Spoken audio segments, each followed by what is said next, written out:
Yeah.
Whoa.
Whoa.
Hello, this is Adam Fulford welcoming you to Resilience Values, a video bento. Today we're going to be focusing in particular on 44 disappearing lifestyle values. Now these values are found in particularly high concentration in Japan in many different circumstances all over this country. Today we'll be looking at one community in particular, Nakatsugawa, which is a little village in the town of Ide, which is in Yamagata Prefecture in Tohoku, northeast Japan. I've been working with people in that town for several years now, and I have made many different discoveries that I wasn't expecting to make, and I've been trying to find ways with the members of the village of Nakatsugawa in particular, trying to find ways to move forward towards a more resilient future. So if they have these resilience values, why is it that they need to be looking towards a resilient future? Well, the truth is that what I call convenience culture has had a very damaging effect on little villages in the Japanese countryside. And it's been having a damaging effect, I think, on all of us. If we look at what's been happening this year, I think that it's exposed just how fragile city life can be. We don't have very good resilience under unexpected circumstances. And I think that some of the secrets of resilience can be found in these villages around Japan, around the world. And I'd like to, myself, see what I can learn from the traditional lifestyles that we find in these villages that could be applicable to a more resilient path forward in the cities of the future. So today we'll be exploring that theme. In what ways can the cities learn from the little villages in the countryside that in many respects have been left behind, but which might actually be leading us towards a much more resilient future if we look in the right places and in the right ways. Before I go any further, I would like to express great thanks to Toshiya Saba and his team at Spin. Their crowdfunding platform made this event possible. So Spin stands for Social Parents, Investment and Nurture. And the idea is that people investing in their crowdfunding initiatives are investing in something that has a social impact that will lead to a better future. And I'm very grateful and thankful that people committed money to this project so that we could make this event possible today and also move things forward in the village of Nakatsugawa. Thank you very much indeed to all of the social parents who invested in this project. We've got a lot of different videos coming up over the course of this event, some of them from Japan, some from other parts of the world, and I hope that you'll find the contents instructive. So let's get started with session 1.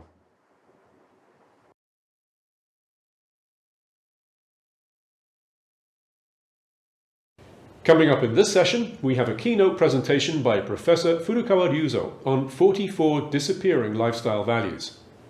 Then we see how one of his Japanese colleagues is bringing those traditional values to life. We visit England, where Tim Coulton shows us that the values are relevant to any life lived in close contact with the natural world. And we go to Uganda, where many of the values identified in Japan are part of everyday life in a village where one man is making a big difference to many young lives. Let's begin with a framework for thinking about resilience.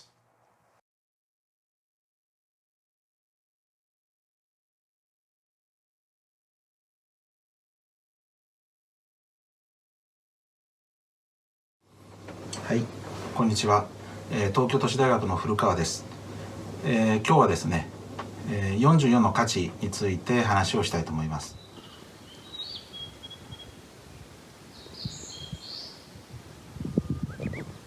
私は持続可能な暮らし方の研究をしています。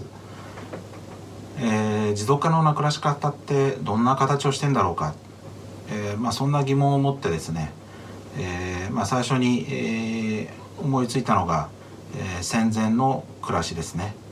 我々の戦前の暮らしっていうのは、便利なものが導入される前の暮らしなので、その中でいかに人は豊かに暮らしてきたのか、そこを知りたくてですね、90歳ヒアリングというのを始めました。90歳程度のですね、高齢者に、戦前の日常生活について2時間ぐらいですね、じっくり話を聞きます。日本全国回りました。今まで600人程度の90歳の方の日常生活を聞かせていただきました。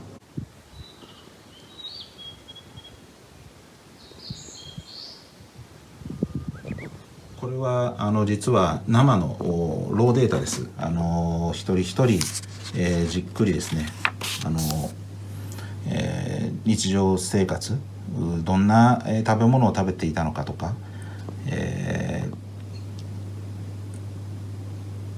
毎朝起きてどんな仕事をしていたのかとか、それから自然の中でどんなことをしたのか、また地域の人たちと一緒にどんな共同作業をしたのか、そんなことをですね深くじっくりと話を聞くということをしてきました。それぞれ住んでいる地域によって暮らし方は異なりますし、一番大きく影響を受けているのが自然環境ですね。自然環境が違うと暮らし方が異なる、そういうことが分かりました。数多く聞いてるとですね、共通点が見えてきます。戦前の暮らしの知恵、それから何に価値を見出しているか、そういったところというのはですね共通点があるんですね。それをヒアリング結果を分析して、導き出した共通点を44の失われつつある暮らしの価値と呼んでいます。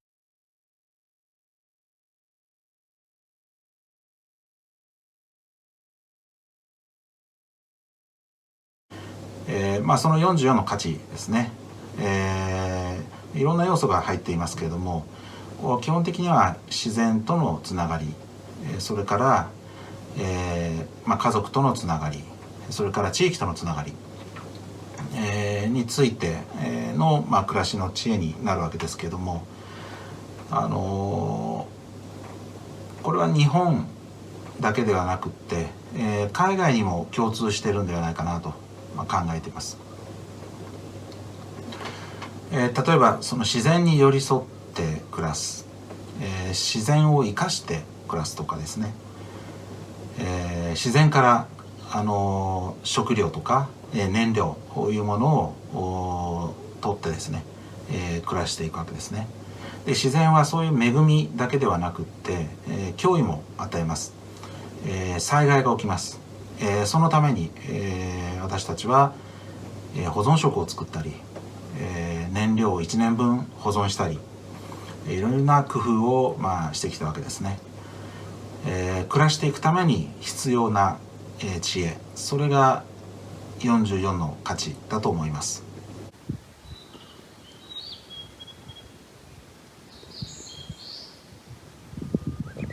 その44の価値には、構造があるのではないかと今考えています。今研究ではですねオントロジー工学というのを使って、その価値同士の関係づけというものを試みています。そのうちの一例なんですけれども、このようなピラミッド構造をですね今作っています。はい、こういうものですね。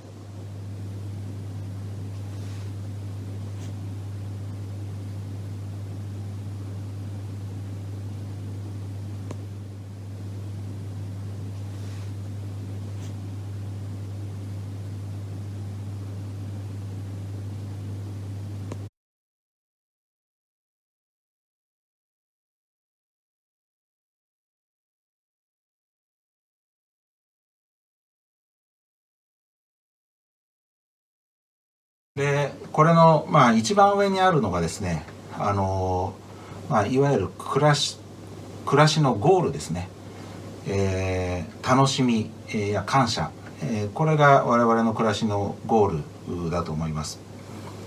でそのゴールを達成するために、いろんな方法を使っています。我々は五感を使ったり、成長したり、ものづくりをして極みを目指したりですね、商売をしたり、それから外の世界との触れ合い、そんな方法を使って一番上位にある楽しみ、感謝、それを実現しようとしてるわけですね。でその2段目の方法、をさらに分解していくと、我々は、生産ものづくりですね、あとは使用して、それを循環させる、そんな営みをしているわけですね。でそれを実現するための方法として私たちは、自然とつながり、地域とつながり、そして家族とつながると、こういう構造をしながら、私たちは日常生活を送っているだと思います。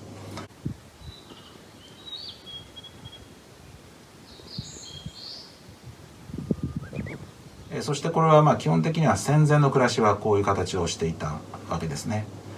それが今ですね、便利なものを手に入れたことによって、この一番下のこの自然とのつながりがものすごく薄れて、また地域コミュニティ、これの必要性が小さくなって、そのためにですね、一番そこにある基盤がですね今崩れようとしているわけですね。その代わり、商売をして、楽しみを得ると。この上の方の、上位の方法はいろいろな新しいものが出てきてるわけですけども、一番その自然と共生していく暮らしに一番必要なこの一番そこにあるこの自然とのつながり、そして地域のつながり、これが今薄れている、ものすごく危機的状況だと思います。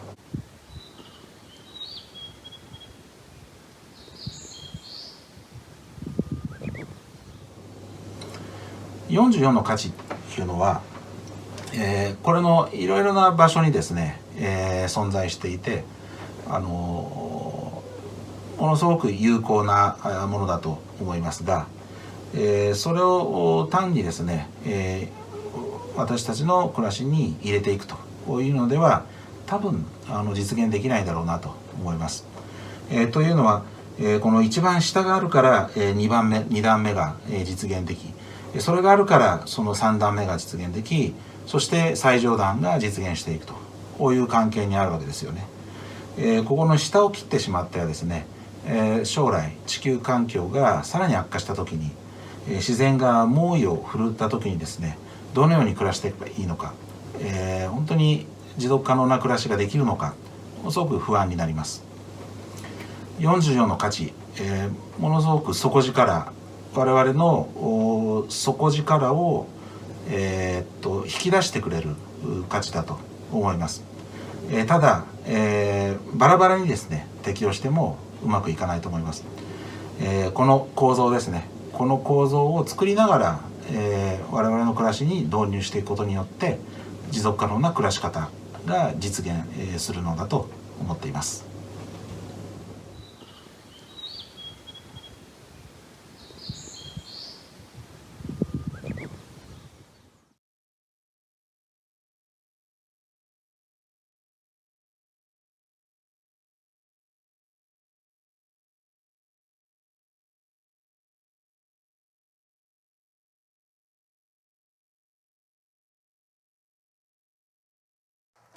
So now, let's see how the 44 values can actually be applied. はい、こんにちは、三橋です。現在、東北大学大学院環境科学研究科で、持続可能で心豊かな暮らし方への価値転換の研究を行っております。今年2020年8月にも心豊かという会社を立ち上げました。以前古川先生と一緒に昔の暮らしの調査を行い、そこから導き出された44の失われつつある暮らしの価値というものを組み込んだワークショップを実施したり、まちづくりの企画や行政の政策立案のお手伝いなどを手掛けております。今回は今まで大学の研究として実施してきたいくつかの活動を紹介したいと思います。まず木育ワークショップです。小学生を対象にまな板を作ってもらうのですが、このワークショップ3回構成になってまして、最初1回目、まな板を作ります。で、2回目に、使ったまな板をきれいに直す。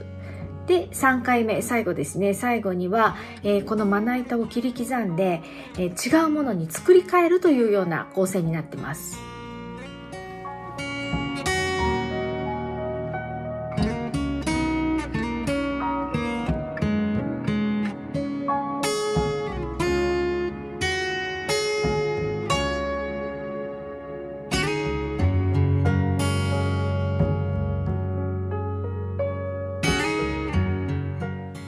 ちらのワークショップ、3回構成になっておるんですけれど、何でも手作りする、直しながら丁寧に使う、最後の最後まで使うという3つの価値を基本に構成されています。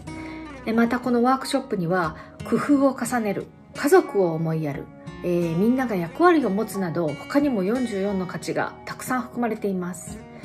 子どもたちは楽しそうに工作をして家にまな板を持ち帰って、自分の作ったまな板でご飯を作ったり、お母さんのお手伝いをしたりと、子どもの生活に変化が現れたという報告をいただきました。また両親や家族にも一緒に参加してもらうことで子どもたちだけでなく大人も学び変化していく様子が伺えました。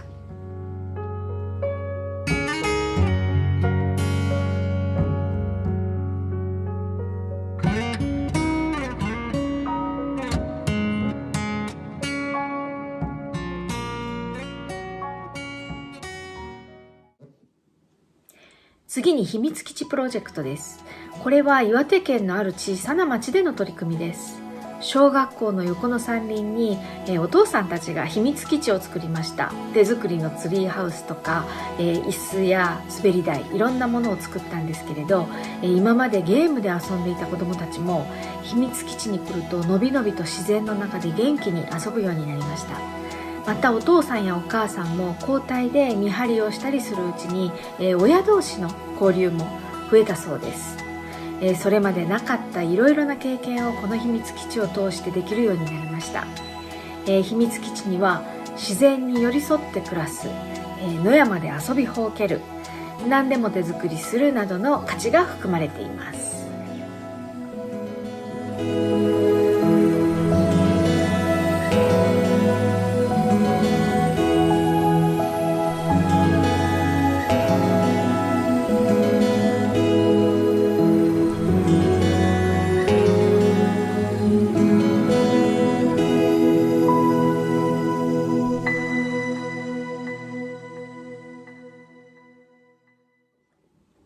そして3つ目、鹿児島県の南にある島でのイベントです。今日本だけでなく様々な国の海岸にプラスチック製品の漂着ゴミが流れ着き、今それは世界的に問題になっていますよね。小さいマイクロプラスチックになる前に、少しでも減らさなければなりません。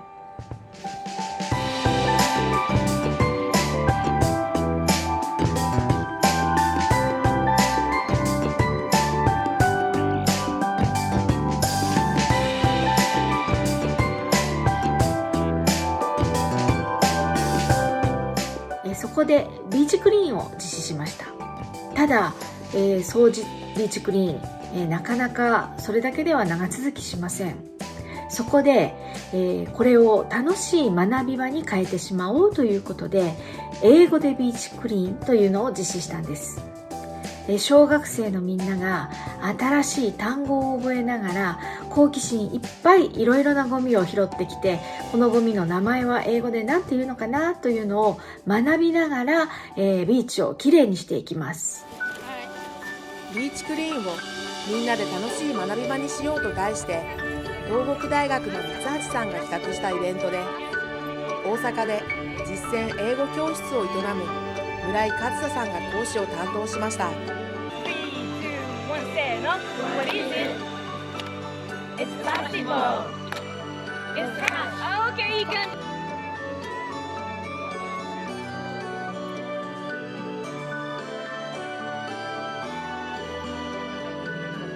What? It's a harmony club. Its house is not a shell. Its house is not a shell. It's trash.Okay, じゃあ3人で最後は It's trash ね。It's trash。ガラスだよね。うん、そうそう。It's a glass bottle。glass bottle。うん、せーの。It's a glass bottle。おー、素晴らしい。3、2、1。What is it? It's a glass bottle。It's a glass bottle。Yes。Okay。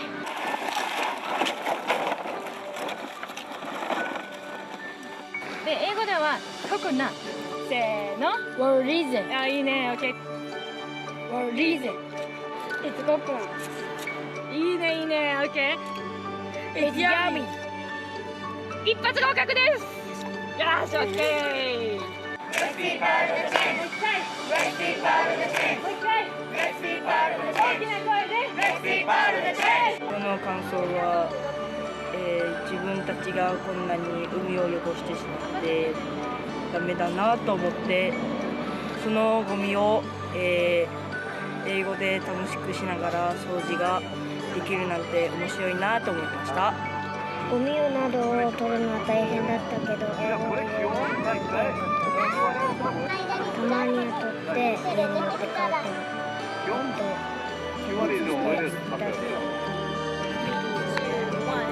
What causes speech pollution? People's lifestyles. We cannot do everything, but we can do something. Let's be part of the change.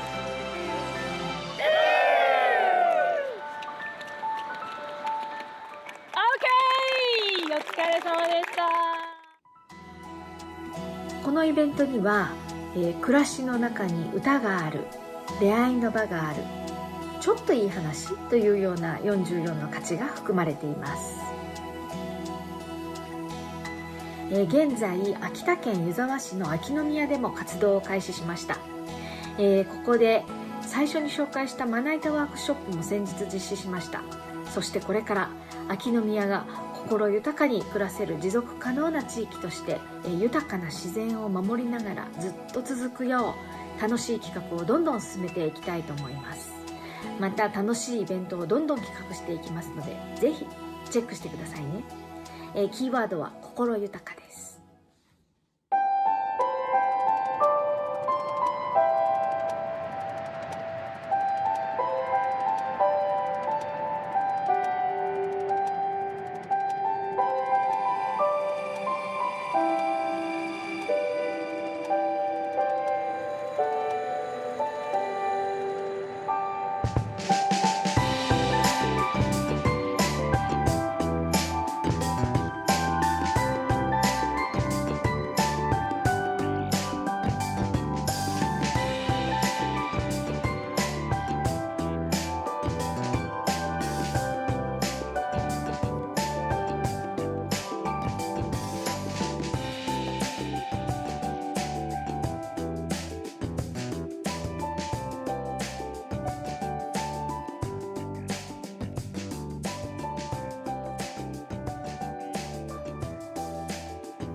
The 44 values are part of life for people in other parts of the world too. Welcome to our Japanese friends. This is Tim Coulton and my wife Ayumi is behind the camera, and we'd like to introduce you a little bit to our home in South Devon, a little town called Buckfastleigh, just near Dartmoor, on the edge of Dartmoor. You can see Dartmoor in the distance, in fact. And talk a little bit about how we live our lives and, you know, trying to be as close to nature as possible. So we're standing at the moment in our vegetable garden, and as you can see there's a lot of vegetables here. We have our courgette plants, which have been doing very well this year. We have cabbages down there, which are also doing well. This is quite good land for cabbages because beyond in the field there used to be a limestone quarry, and so the ground is quite limey, so which is suitable for all the brassicas, cabbages and their relations. Not so good for other things, so we need to watch the quality of the soil. We have runner beans over there, and as you can see the runner beans are supported with hazel sticks, so I cut hazel out of the hedge and use sort of natural materials as much as I possibly can. Okay, now I'd like to talk a little bit about water, because that was one of the things mentioned in the list of values. The rainwater lands on the flat roof of the house and empties into 4 200-litre tanks, which I use for watering the garden. Also down there, next to the greenhouse, you can see 2 further tanks, which the water comes off the top of that roof. And also back over here, if you look up onto the top, there's another shed, and that shed has a water butt by it, and that feeds through this pipe here into these 2 things. It's just a gravity feed into these 2 tanks. Now, if I lift this up, you'll see that this water is, first of all, it's full of insects, and secondly, it's quite black. And the reason for that is that what I do is I put something called Russian comfrey, which is a plant which grows just over there, and I cut the Russian comfrey, put it into the water and leave it for about a month. And during that time it ferments in the water, and it's a fantastic natural fertilizer, and I use it for tomatoes and I use it for almost everything, and plants absolutely love it. You can buy obviously commercial fertilizers, but it's not the same thing. This is wonderful. So I'll just walk down the take you for a walk down the garden. We have vines over there. We make grape juice. Over on this side, they're finished now, but we have gooseberries, blackcurrants, all the various soft fruit. And at the bottom, if you can see, we have our greenhouse. Now the greenhouse, when we made the house over there, when we reconstructed the house was my mother's house before we bought it, and we radically changed it. But I saved as much of the wood and the original windows as I could, and constructed this greenhouse. And inside you can probably just make out the tomatoes. It's a freestanding shed. It's quite heavy, so it's not actually cemented into the ground, which is good because it means all the water that slowly drains down here drains into the greenhouse, and so that things keep reasonably moist even during dry periods. We get a lot of animals, a lot of live animals up in the fields as well, because the fields are very undisturbed. So we get deer, badgers, foxes, rabbits, and buzzards as well, the big birds, which are birds of prey, which circle the woods. Quince jam is made from quince, proper quince trees, but we make jam from these fruits, which are ripe in about early autumn. They have, because they're a flowering variety, they're quite perfumed. It's got quite a special taste to it. And what I'd like to do is just show you some of the things that we make here, which we keep, so that we've always got a stock of preserves. So follow me. So the quince jam that we're looking at outside is this. As I said, it's very nice. It's nice as a sweet. It's a sweet jam, but it's also used, as they do in Spain, where they call it membrillo, and we use it with cheese. So it's a nice spread to use with cheese as well. So there's a couple of Japanese quince made a few years back, October 2018. Here is a damson jam. So this is a plum jam, and Ayumi made these yesterday. So this is much more recent, from a damson tree that we have in the orchard. This is a marmalade. It's not made with our own fruit. It's a traditional English marmalade made with Seville oranges, and we make a point of making our own marmalade, sort of dark, thick marmalade. This is chutney. Chutney is, if you don't know, is something that is very typical English, which we eat with cheese and chutney sandwiches, for example. And it's made out of, in this case, it's made out of courgettes and onions and green tomatoes. And finally, here is, this is dried lemon verbena. And verbena is a lovely smelling herb. It's South American, rainforest plant, and it gives off lots and lots of leaves, and we save them, dry the leaves and save them, and then use them as an infusion later on. So that's just a few of the things, and obviously we have all the vegetables that we which we store as well, and we have a large number of apple trees, and several of those apple trees are very local varieties, which trees which were discovered not more than 2 miles away. So we favour trees and apple trees and fruit trees which come from this specific area. Okay, so I'd like to talk a little bit about how we heat the house. As you can see in the background, on the top of our flat roof is you can see there's a slight stove output.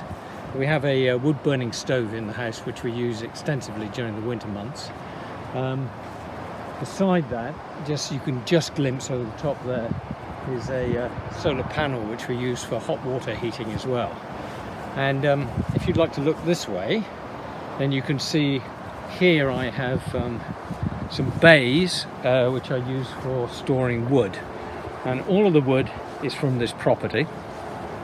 We have a 3.5 acre field, but you can see the wood is all stored in bays, organised by years. So each year I add a new bay, and then the wood stays for approximately 2 to 3 years, so it's properly dried, and then the wood that we're using then is taken down into another place for further dry before we burn it.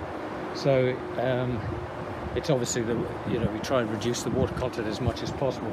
Here these bays are made with all recycled materials, either old pallets or old pieces of metal, but it does its job. It's not particularly attractive, but it does its job, and there's lots of air circulating through it as well. So it's quite an efficient way to dry the wood. These are the tools I use. So I don't use any chainsaws or mechanical implements at all. So this is a saw. This is just a bow saw that I use for cutting down trees. I'm normally just taking off branches. There's enough wood for me to just thin off branches, and that is enough. That takes off. This is a very traditional cross-cut saw, which is used for cutting large pieces of wood. So for example, a piece of wood like this, these pieces of wood will be sawn using the cross-cut saw. Obviously it takes a long time, and it will be much quicker with a chainsaw, but it's good exercise for me. And one of the great things about it is that it's quiet, so I can listen to the cricket while I do it, and that for me is a very important thing. Once the logs are cut, then I use this. This is my splitting maul. So this is for splitting the wood into smaller pieces. So all of these operations are all done by hand, yeah, good exercise. So when I'm not working in the garden, I spend my time writing Japanese detective thrillers. Perhaps you might like to read one.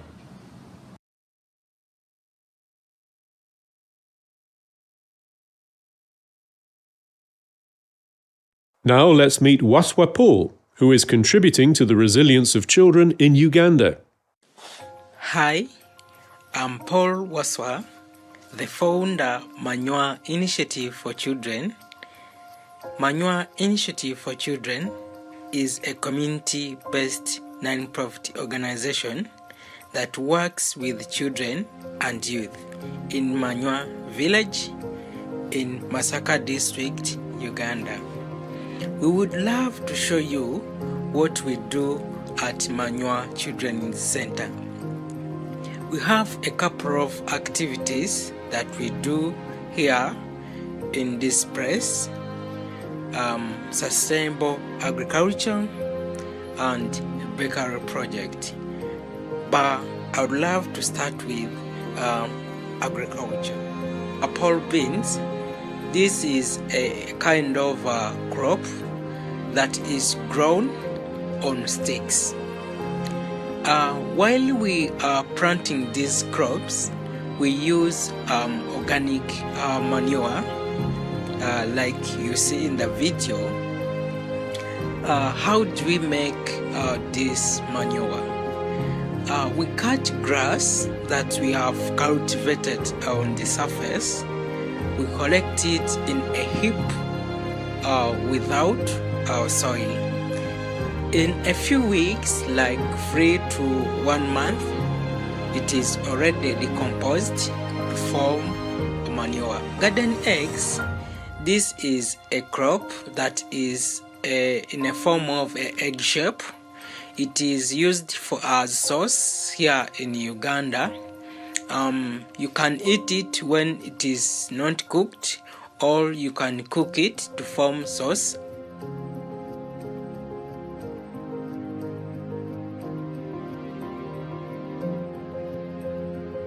We just started a bakery project. Here we do a variety of products such as cakes, as you can see. We use different ingredients to make cakes. Put some portions in the cake cups and we lay it on the trays. Then when we are done with that, we take them for cooking in our oven. This oven you see, it is a homemade one. It is sufficient and it is fuel saving. With all these activities, we use water. They all involve water. For example, when we planted all these crops, the pork beans, cabbage and garden eggs during a dry season. So we dug a borehole. We built a borehole at this place. It's really a loving initiative and energizing that involves children, where we train them to become self-sufficient and sustainable for their better future. Thank you for watching.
In session 2, we're going to learn a little about a community where I've been doing a lot of work since 2014.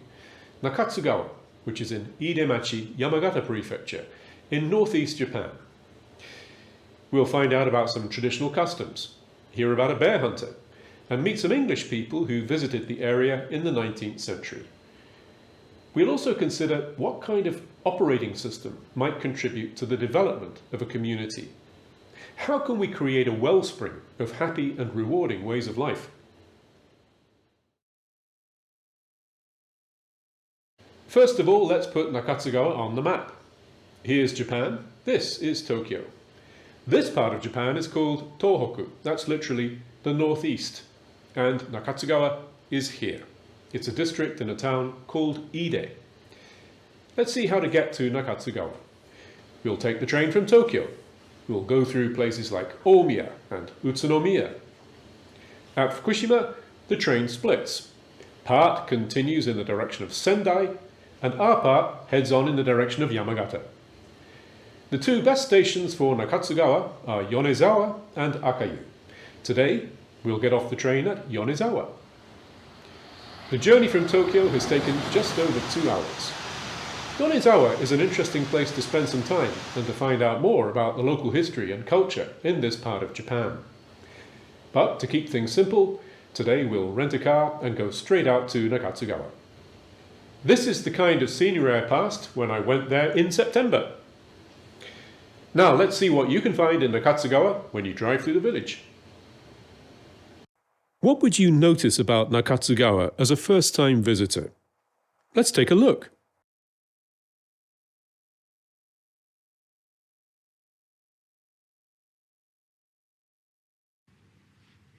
So the aim of this video is just to give you a sense of what it's like in Nakatsugawa. We're driving into the village. There's one road that goes right through the middle of the village.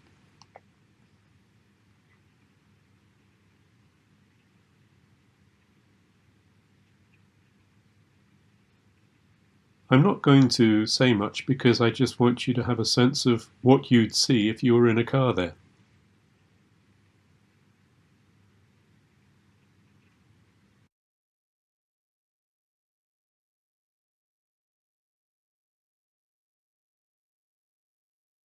Occasionally the car is going to slow down, and that will indicate that we're approaching something that we may be mentioning during the video Bento. Maybe not this time, it could be next time.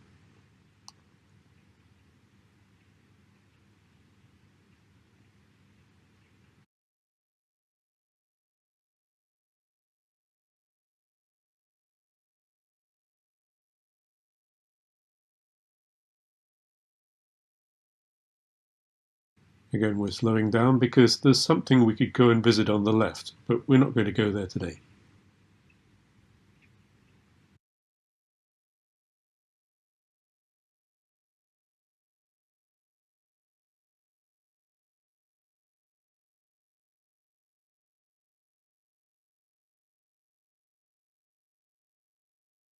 Again, there's an interesting turn we could take here to the right, but we won't go there today, and if you were visiting Nakatsugawa for the first time, you probably wouldn't even think to go up that road.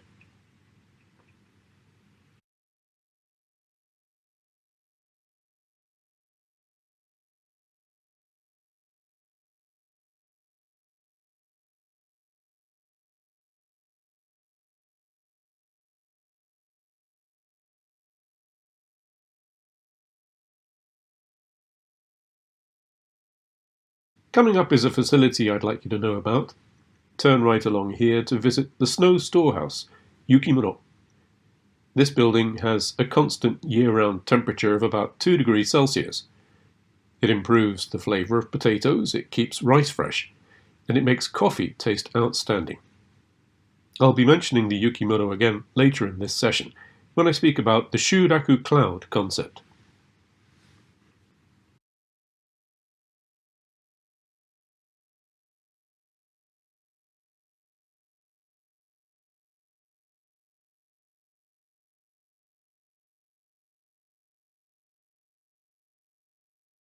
One other facility I'd like to mention is the Kominkan. So this is the branch of the town hall in the village. This is the centre of Nakatsugawa.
Something else I'll mention is that there are, at present, 7 farmhouse B&Bs in Nakatsugawa.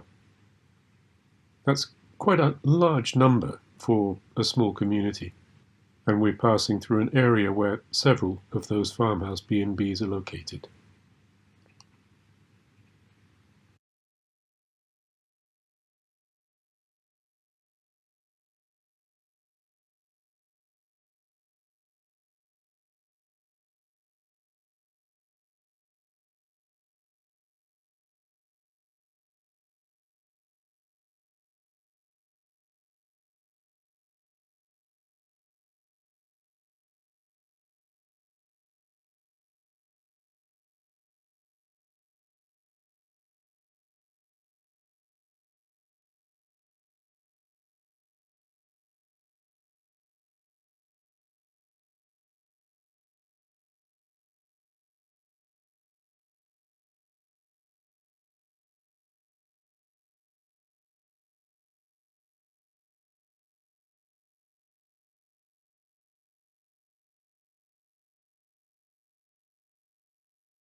So I wonder what kind of initial impression you're getting of the village.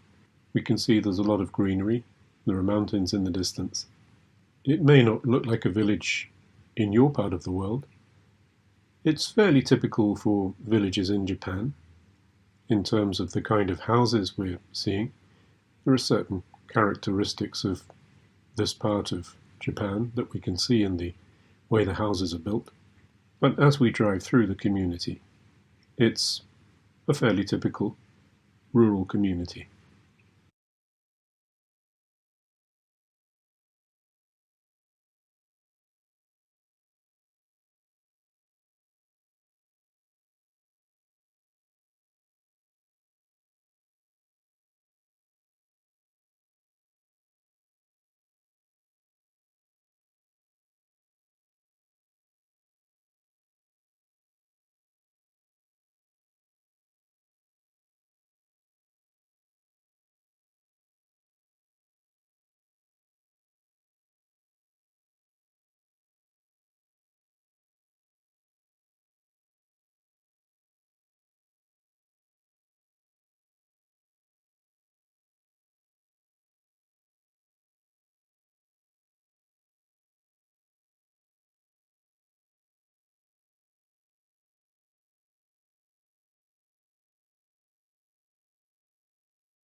I'm not giving much away if I tell you there's a shrine there. You can see the shrine gate.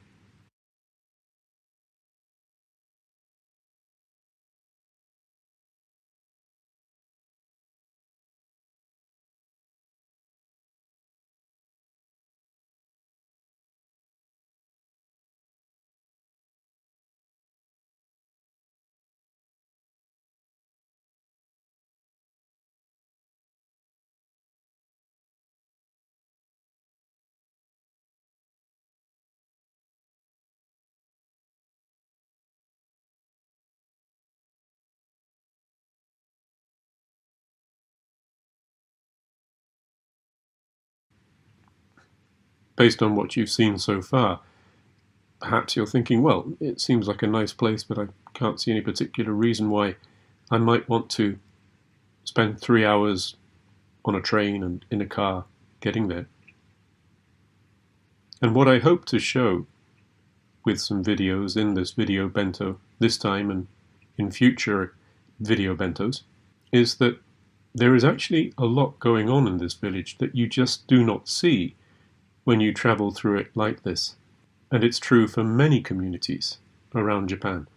If you know where to look, if you know who to meet, there's a lot of fascinating culture to experience. For years, Nakatsugawa's resilience could be linked to a local set of rules. 山形県飯豊町の伊藤と申します。私から、この地区で、伝統的に開催されてきた、契約についてお話をさせていただきたいと思います。契約は1年に1回開催される会合で、各種の行事、それから神社の祭礼、いろいろな規約などの取り決めを行う会合のことを言います。山形県や宮城県で、前から開催されてきたということを聞いたことがあります。飯豊町では11月から12月頃にだいたい各集落ごとに開催されています。ちょっと読みます。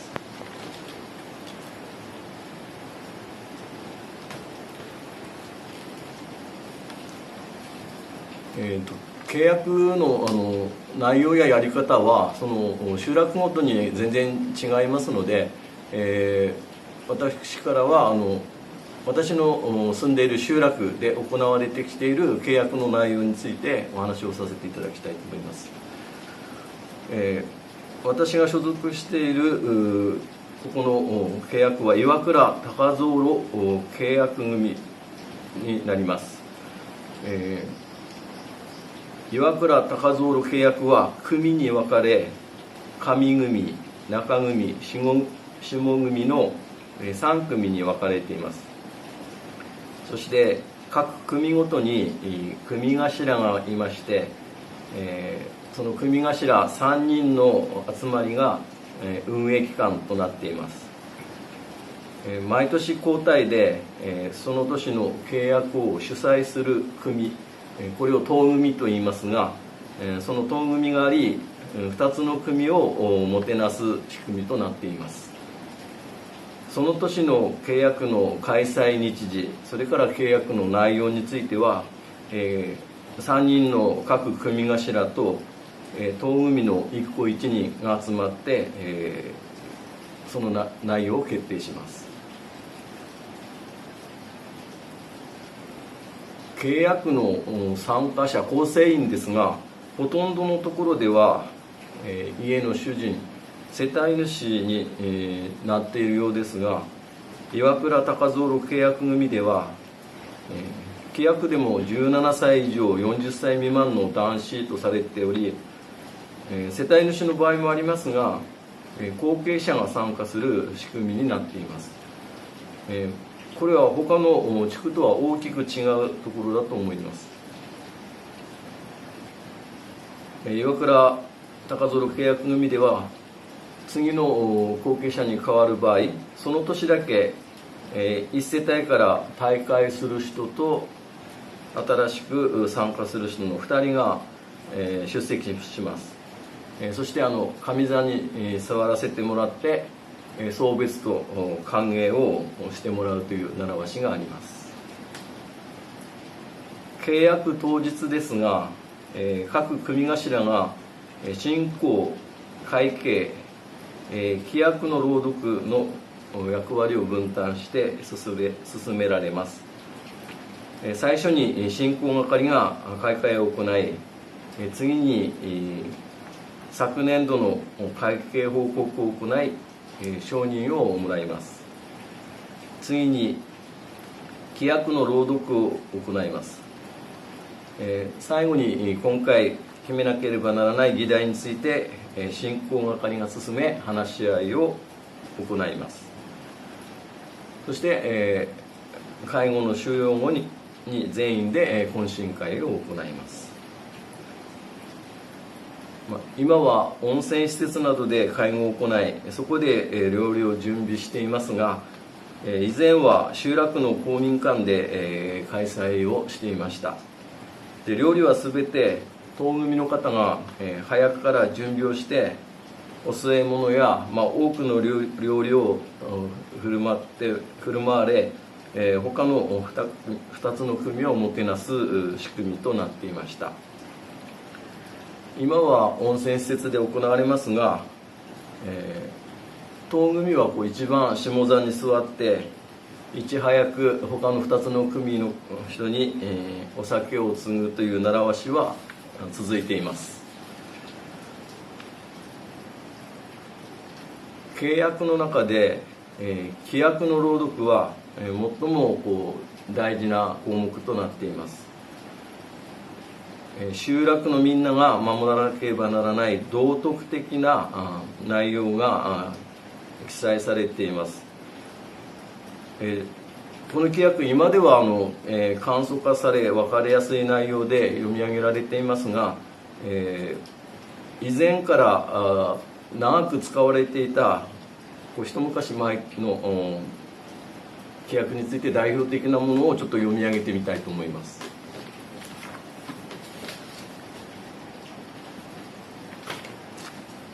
これちょっと写しになりますが、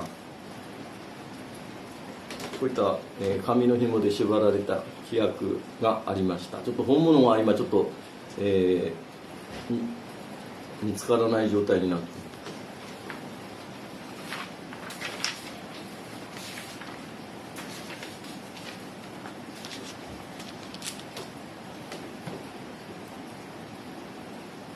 旧来の老習を改め、一般道徳を寛容し、共有林野の産物の採取日時を各種すること、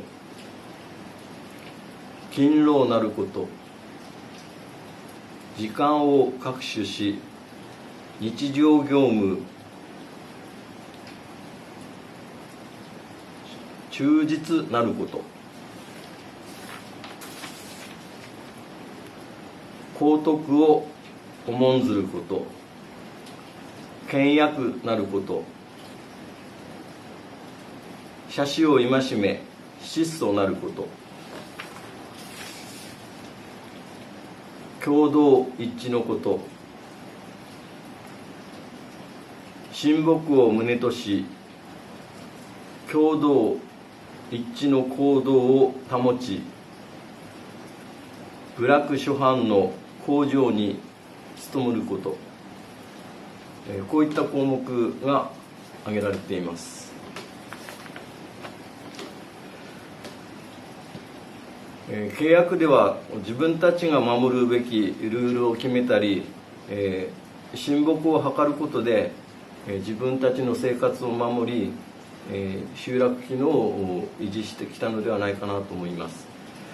また他の地域ではまだまだ大掛かりで何日間かかけて行うものや、不幸があった場合の対応などさまざまな機能を持っているものもあるというふうに聞いたこともあります。そのやり方については、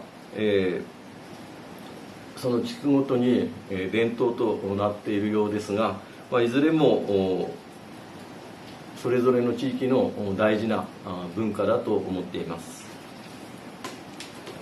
以上です。How did this part of Japan look to outsiders? Let's hear from two 19th century British visitors.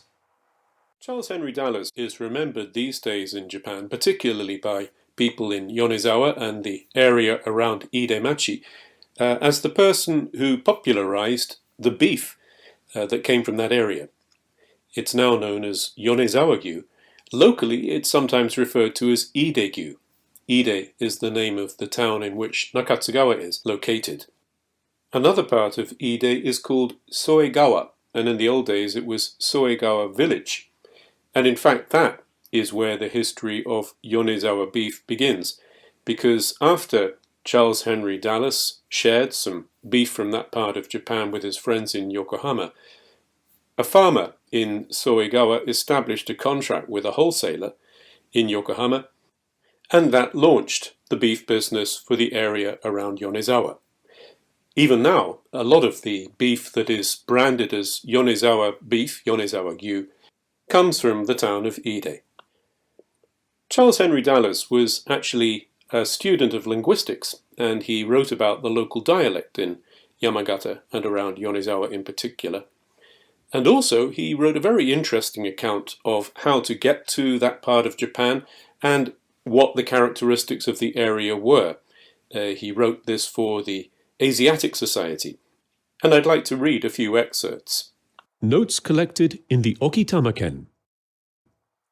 The plain of Yonezawa, about 12 ri long and varying in breadth from 5 to 17 ri, is perfectly flat, and the lofty mountains by which it is hemmed in appear in the distance to rise perpendicularly from its sides. So immediately we've got a bit of a puzzle here with his measurement of distances. At the beginning of his paper on the travel to Yamagata, he uses various distances measured in ri, a kind of oriental league, and those distances are fairly accurate to places like Fukushima and in fact to Yonezawa. But when he's talking about the size of the Yonezawa plain, the distances seem to be greatly exaggerated.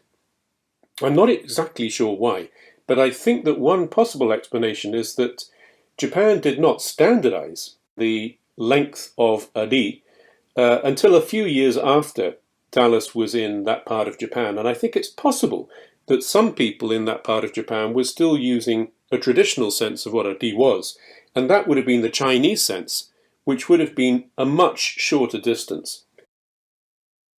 On the northwest is the outlet of the Matsukawa, a large river that rises from Azumayama in the southeast, flows past the town, traverses the whole extent of the plain, forces its way through the mountains, and eventually reaches the Sea of Sakata.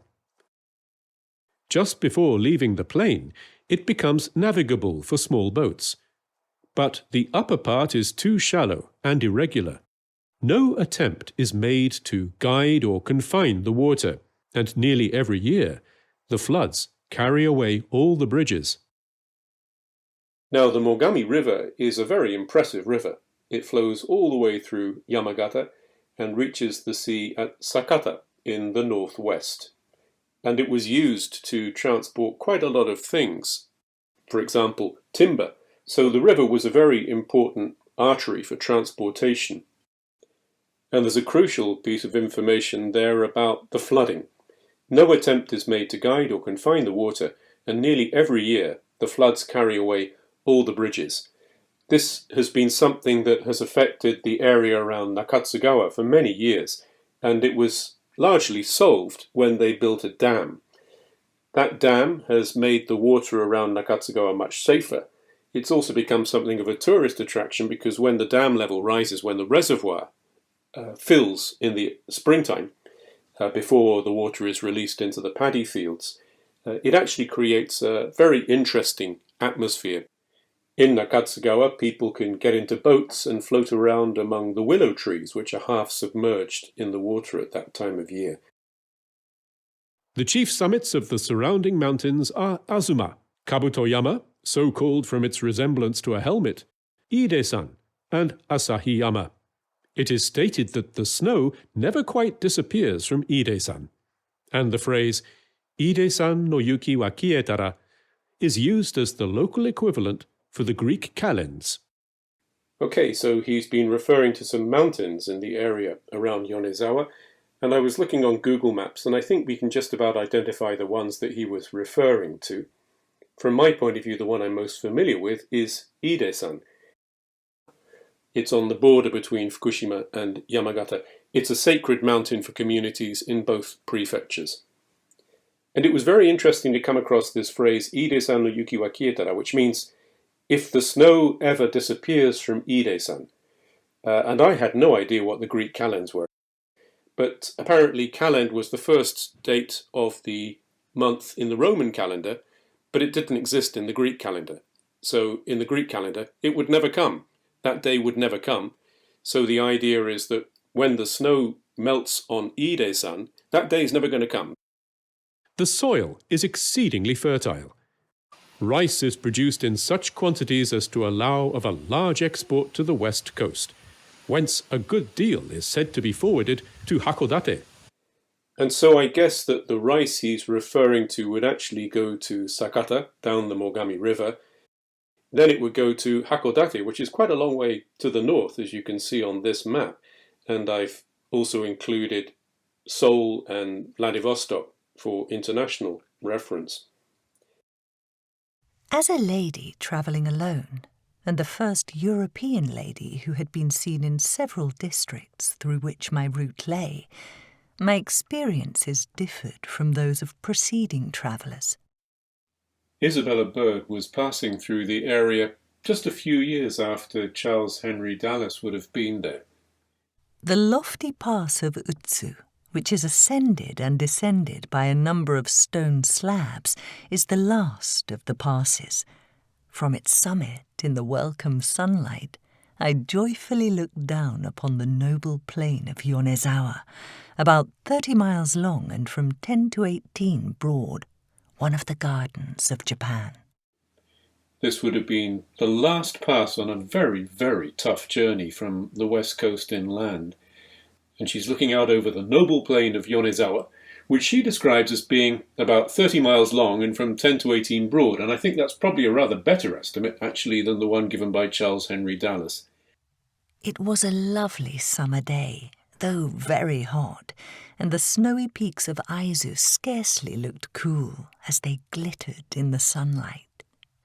The plain of Yonezawa is a perfect Garden of Eden, a smiling and plenteous land, an Asiatic Arcadia, prosperous and independent.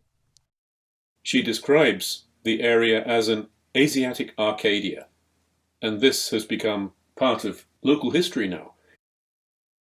Everywhere there are prosperous and beautiful farming villages, with large houses with carved beams and ponderous tiled roofs, each standing in its own grounds, with flower gardens under trellised vines, and privacy secured by high, closely clipped screens of pomegranate and cryptomeria. Now, she thinks those screens are for privacy, and in fact, I think there are various other reasons that they had those kinds of trees around their gardens in that part of the Yonezawa plain. So we're still talking about Ide, the town in which we have Nakatsugawa, the community we're focusing on today. But even 20 minutes up the road from Nakatsugawa, you have a kind of lifestyle which is very different from the lifestyle in Nakatsugawa. It's one of the fascinating things about Japan, that lifestyles, traditional lifestyles, can vary from one village to the next.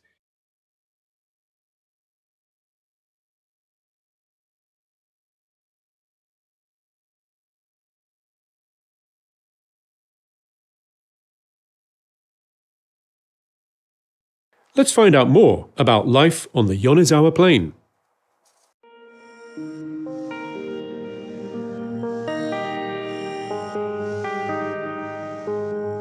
The landscape of the northern part of Ide is called Dennen Sankya Shuraku, which means rural scattered settlement, where houses are scattered across rice fields. The houses are surrounded by a thick cover of trees. Hence, they are called Yashikibayashi, or mansion forest.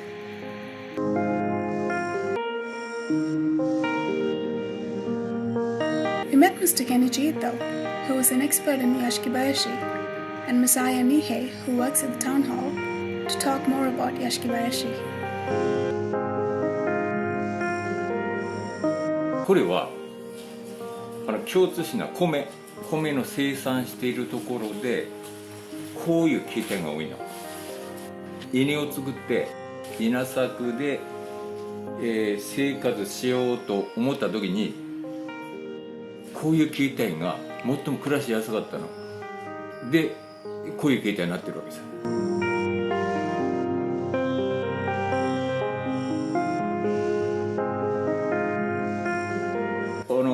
米の前はその山に住んでおったの。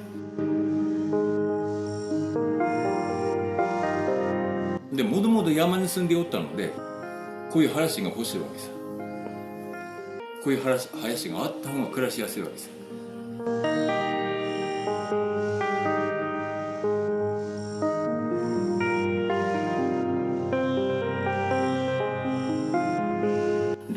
米が入ってきたんだ。米が入ってきた時にだんだんこうにほらこっちの方がいいわけです。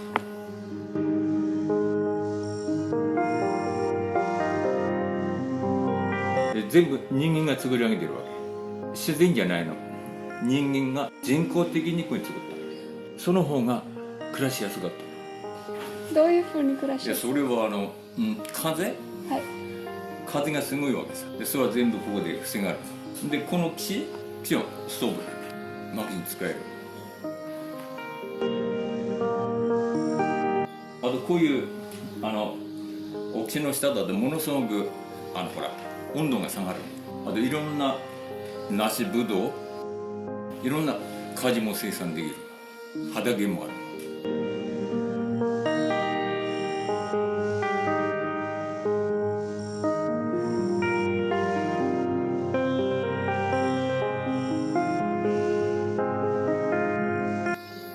農薬ない時代、農薬のない時に農業をやるわけです。バッタとかイナゴとかいろんなのいるでしょ。で農薬がないから自然の力を借りて米を作るわけです。自然の力を借りて、例えばツバメとか雲とか。雲はどうやって役に立つんですか？雲立つんです。6月か7月稲の上に全部雲の巣張られるんですよ。それで下から発生した虫を全部深くするわけ。米を守るわけ。カエルは虫を取るでしょ。ツバメは虫を取るでしょ。全部役立ってる。タナギはこの辺では食物連鎖、アフリカでライオンと一緒。そのカエルとかヒビ、そういったものをコントロールしてるわけです。食物連鎖のトップにいる。でそれをコントロールするにタヌキがその役割を果たしている。だから人間とちょっと被害があるけど1ヶ月か2ヶ月だ10ヶ月以上はもうすぐ役立ってるわけ。要するに自然の中で自然の力を借りて農業をやる。で稲とかなんか全部刈るでしょ。そういう動物昆虫全部ここに避難するわけです。避難場所。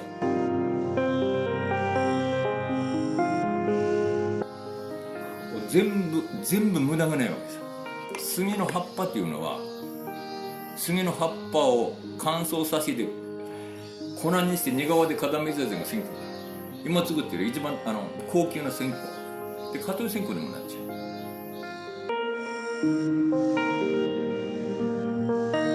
だから農家の人が花植えてんの、それはガーデニングじゃないの。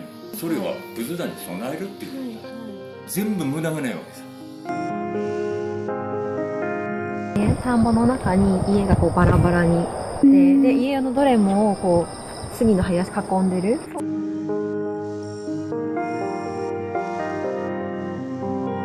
その中には家があるってこと。そう家全然見えないぐらい。そう家全然見えないぐらい。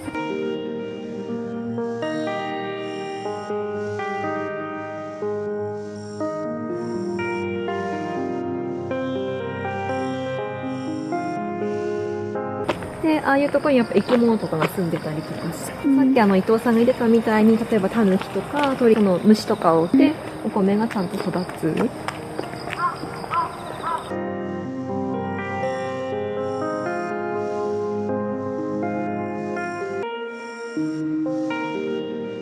これが杉。はい。この大きい。そうこの大きいのが杉なんです。昔のお家だとやっぱり家の中にその水が通ってるようになってたからってやっぱ池ってすごい大切で、うちも家の中に通ってる。そう昔って家の中にそこで洗い物したりしてたから水ってすごい大事だから、どの家もご近所の家も結構やっぱ池がみんなで、うちも今もやっぱり使っててここで水を汲んで畑にかけたりとか。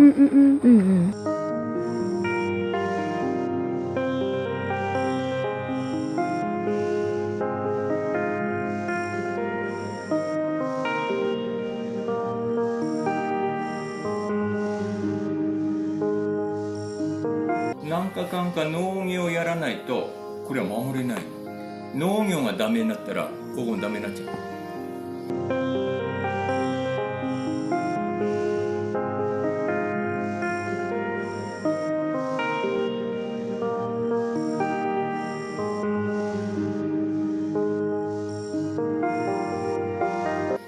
私のうちで一番150年。その旨立たないとできないんです。私は6代目。大体100年ぐらいかかるの。1品切ったら100年ぐらいかかっちゃうから、1回切ったらあと復元できない。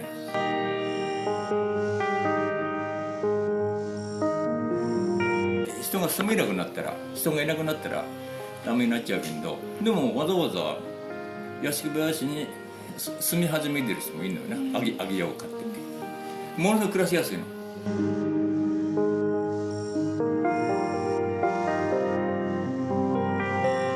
ずーっと千数百の歴史の中でこれが最もいいと思ったんです。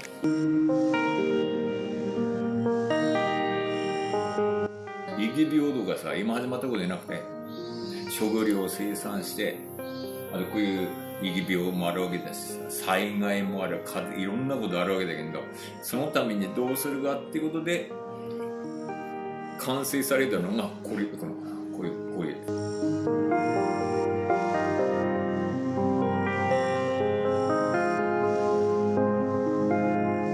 で農業をやるにで暮らすに最もいいシステムで進化したんだ。もしそこでダメやったら残らないも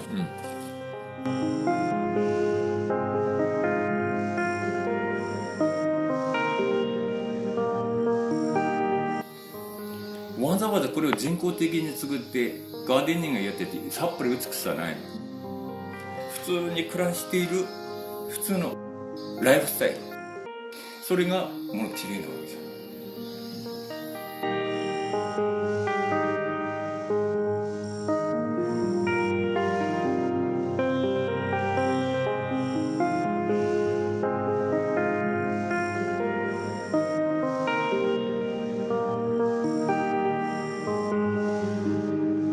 綺麗さなんて求めてないの。普通に暮らしてる。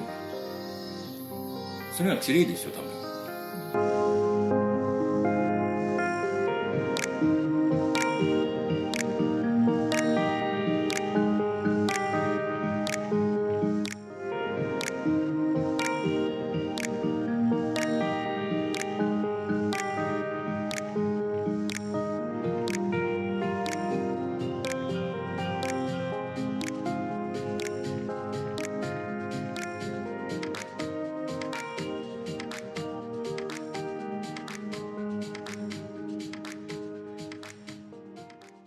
So, you know a bit about the community in Ide.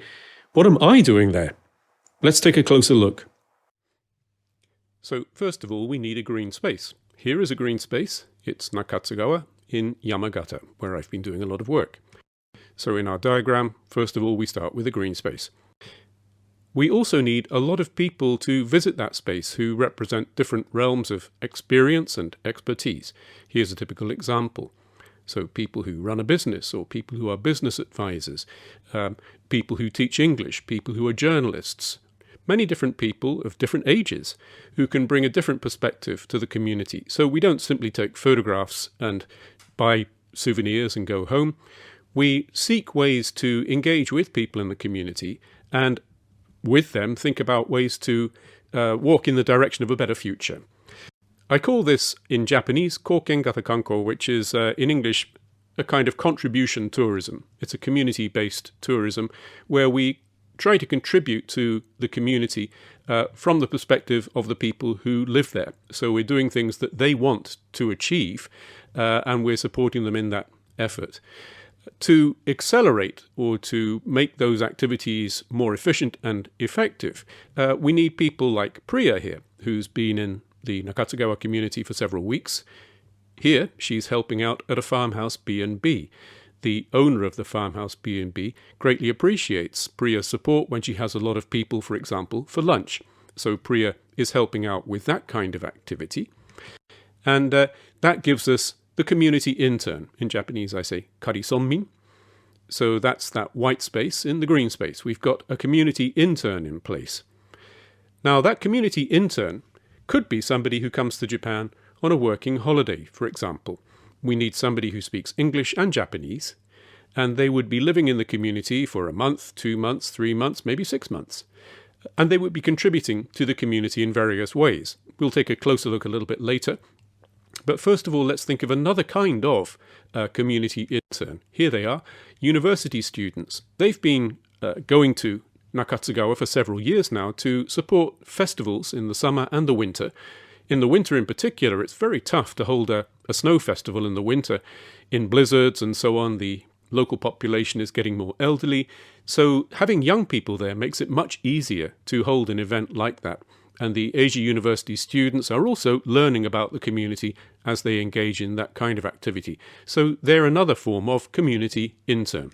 So now we have two types of community intern, the, for example, working holiday person who stays in the community for a month or so, and the volunteers who come along for, say, 2 or 3 days once every few months to support local events. They're both examples of community interns. So there we are. We've got Priya, who's supporting a farmhouse B&B here. We've got the students who are supporting the local community. And Priya, for example, somebody who speaks English and Japanese, can also do things like teach English. I call it no haku eigo. Now, no haku is staying in a rural area, and eigo is English, so it's teaching English that's appropriate for staying in a rural area. So the idea is that people who run farmhouse B&Bs, people who work in tourism locally, can learn English that's appropriate to that particular context.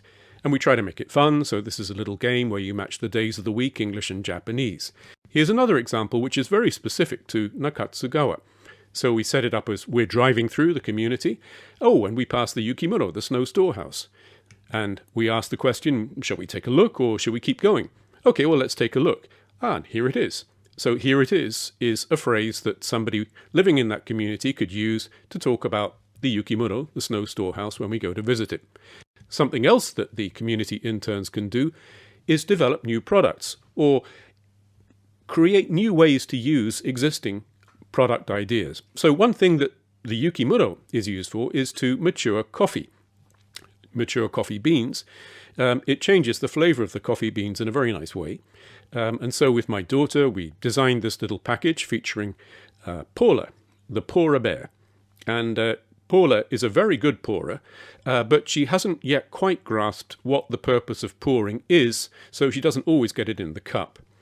And the reason that we produced these two versions was to encourage people to buy 2 bags rather than 1. So we can also offer ideas for how to maximize the commercial value of local products. Well, what would we do with the profits from a product like that? We might, for example, pay the travel costs of the students who come along to the winter event and the summer event, and that would help more students come along in the future. So the idea is that these products essentially are a form of social business. We're trying to generate new revenue for the community so that the community can move forward on its own without our assistance, but perhaps using the mechanisms that we introduce, including the community intern. Something else the community intern can do is, for example, this is doburoku softo. So doburoku is rough sake, and you can make some really nice ice cream out of this doburoku. And here I am advertising it Actually, this is something that a Canadian friend of mine has developed technology. It's a form of digital signboard. So it's digital signage. And it acts as a communication tool for the community. They find out what's going on in the community, and we can do what we like with it. So here I made a little commercial where I was extolling the virtues of this particular ice cream. So I hope you're getting a sense here that it's actually quite a lot of fun to be doing this in a community where you have established a relationship of trust. So let's go back to the main diagram. That cloud at the bottom is just some examples of some of the things that the community interns could be doing. They could be providing community support, they could be providing hospitality support, teaching English, they could be developing products and so on. Now, on their own, they're very valuable, these community interns, but we can't really do administrative work with the community interns from Tokyo. We can do it to a certain extent, but we really need people in the local community to collaborate with us. And so here we can see an example of actually most of these people operate farmhouse B&Bs. You can see Priya again. She's recording this session because Priya played a central role in taking some food to a local freeze-dry facility where they tested out some Nakatsugawa produce in this freeze-dry facility, brought the products back to Nakatsugawa, and on this occasion we were all trying them for the first time. How does it taste? And in fact it tasted very, very good. In the background we have a member of what I call, actually what we're referring to it in Japanese as is Mirai o Kangairu Bukai. So it's a subcommittee of a local council that is thinking about the future of the community.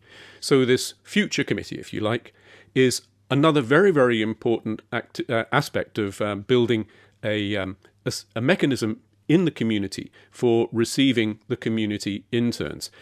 And of course, being local people, being familiar with the local challenges, being familiar with various events over the years, one or two members of the subcommittee that I work with actually, their day job is to work at the local town hall.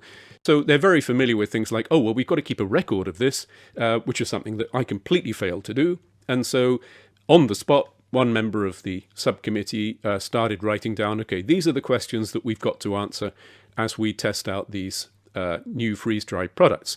And so we get interesting, valuable results in collaboration with the subcommittee. So this subcommittee, Mirai o Kangairu Bukai in Japanese, there are 4 local members, people who actually live or are very closely associated with Nakatsugawa, and me. I'm in Tokyo, and the other 4 are basically there all the time in that community. So together, we work with the Karisonmin, the community intern. The community intern provides very enthusiastic collaboration and contribution, and the subcommittee makes requests to the community intern and provides support. So we need both of those mechanisms. We need both a community intern and we need a local entity that will collaborate with the community intern. And together, they make what I call Shuraku OS. So Shuraku is Japanese for a small community. OS is operating system. So this subcommittee and the community intern together represent an operating system, or the basis of an operating system for the community. Together, they can think about new ways to move forward to the kind of future that the community wants. We will be using, in that context, resilience values like the ones that Professor Furukawa has been telling us about earlier today. And the resilience values also work well with the SDGs. You can actually think of the SDGs and the resilience values in some respects as almost the same thing. But the resilience values are actually a great deal easier to understand in some cases and much more actionable. So anyway, we use resilience values, we use the SDGs, and we're thinking about ways to strengthen the local community. So that's the basic mechanism. We've established a connection between the tourism and the local community. We've established a community intern. We've established a committee to work with the local intern. And we also bring other forms of expertise into that context. Now we have a context that we can work with. For example, we can think about the community as a kind of business. So what challenges would be facing a business? For example, onboarding, getting new employees is a challenge that all businesses face, and retaining employees once they've been onboarded. That's another challenge that many businesses face. And so I thought, well, why don't we actually employ somebody who offers advice or guidance or coaching to businesses in that respect? But instead of a business, they'll be thinking about Nakatsugawa with the subcommittee. And so that's what we did one evening. We had a little workshop, and in that workshop, one of the purposes was to establish goals for the community, and that's outlined here. I've made that slightly bigger. So the key things here are to actually develop the Shuraku OS system, that's the community, the settlement operating system, and to find sustainable businesses. And there's a key word in both of those sentences, which is self-propelled, self-driven. So it's very, very important that the community can move forward on its own 2 feet. Even if I'm not there, they need to have new mechanisms for moving forward on their own. So that just about completes the model on this side of the diagram. So the purpose of the Shuraku OS, the community OS, is independence. That's what it says at the top there. So we're through these mechanisms, guiding the community to autonomy, to independence, to self-government. Now, that's not all. So we've started in the community, and that's in Japan. But for example, with the freeze-dried food, we could be thinking about collaborating with little communities in other parts of Japan. Japan, very unfortunately, has a lot of natural disasters. So what happens if you're in a natural disaster, you're suddenly put in an evacuation site, and you don't have access to good food? Well, maybe Nakatsugawa could send some freeze-dried pouches to the disaster zone, and they could be used very quickly in an evacuation center, like a gymnasium or somewhere like that. So communities could be interacting with each other inside Japan as a form of mutual support, but they could also be interacting internationally as well. And that's the next part of the diagram. So I've recently been working with Wasswa Paul. He's the guy getting mobbed by these children in Uganda. He looks after socially vulnerable children, and he looks after them by finding ways for them to become independent.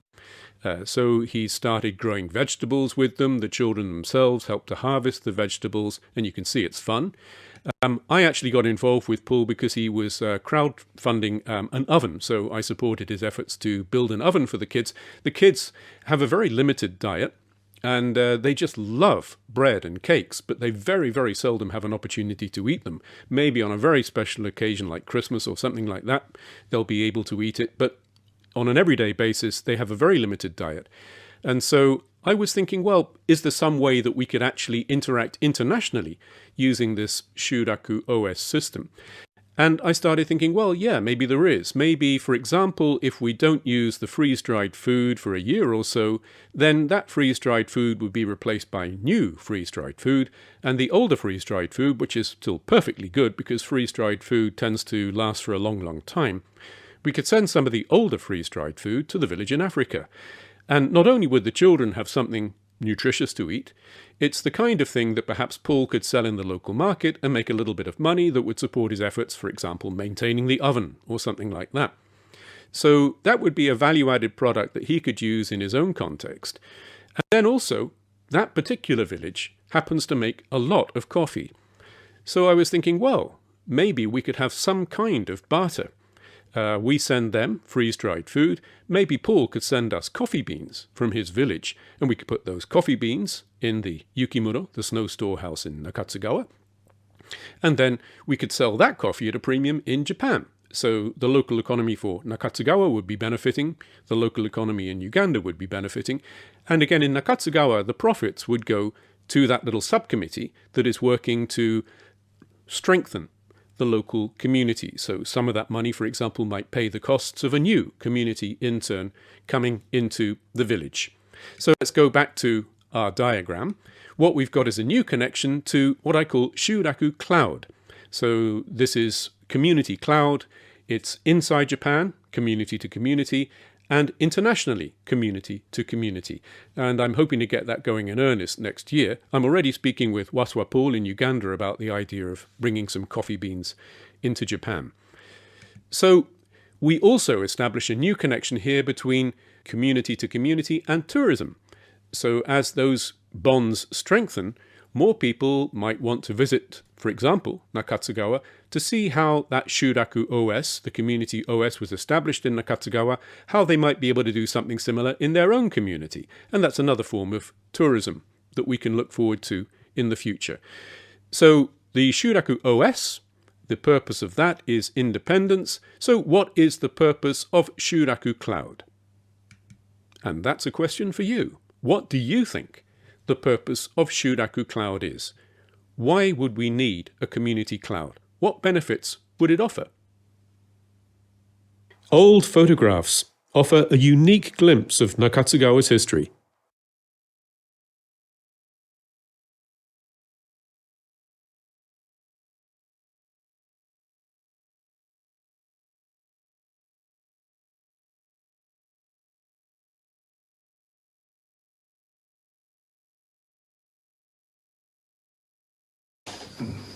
母屋と作業場、今も同じ。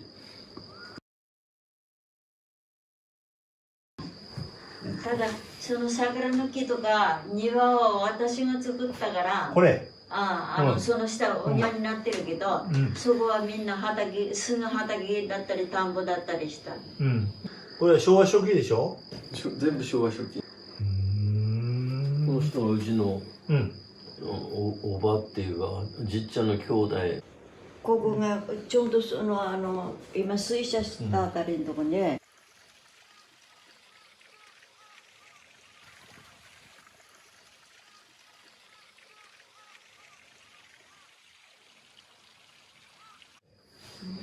頼まれて、うちのじっちゃんは頼まれてみんなの写真を撮ってたそうなんで、こういうのがいっぱい残ってる。女の人だね。この頃カメラ持ってる人が少なくて。ほら、いい表情。ここの隣のばっちゃん、ばっちゃんだったので、もう亡くなって、どっちも2人とも亡くなってる。平山さんと加瀬崎さん。これは20歳くらい。20歳より若いぐらいですね。若いね。で、その変顔がいいですよ。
Now, some practical philosophy, including ways to cope with disability, how to express traditional Japanese food culture in the modern world, and finding your path in life in a rural community.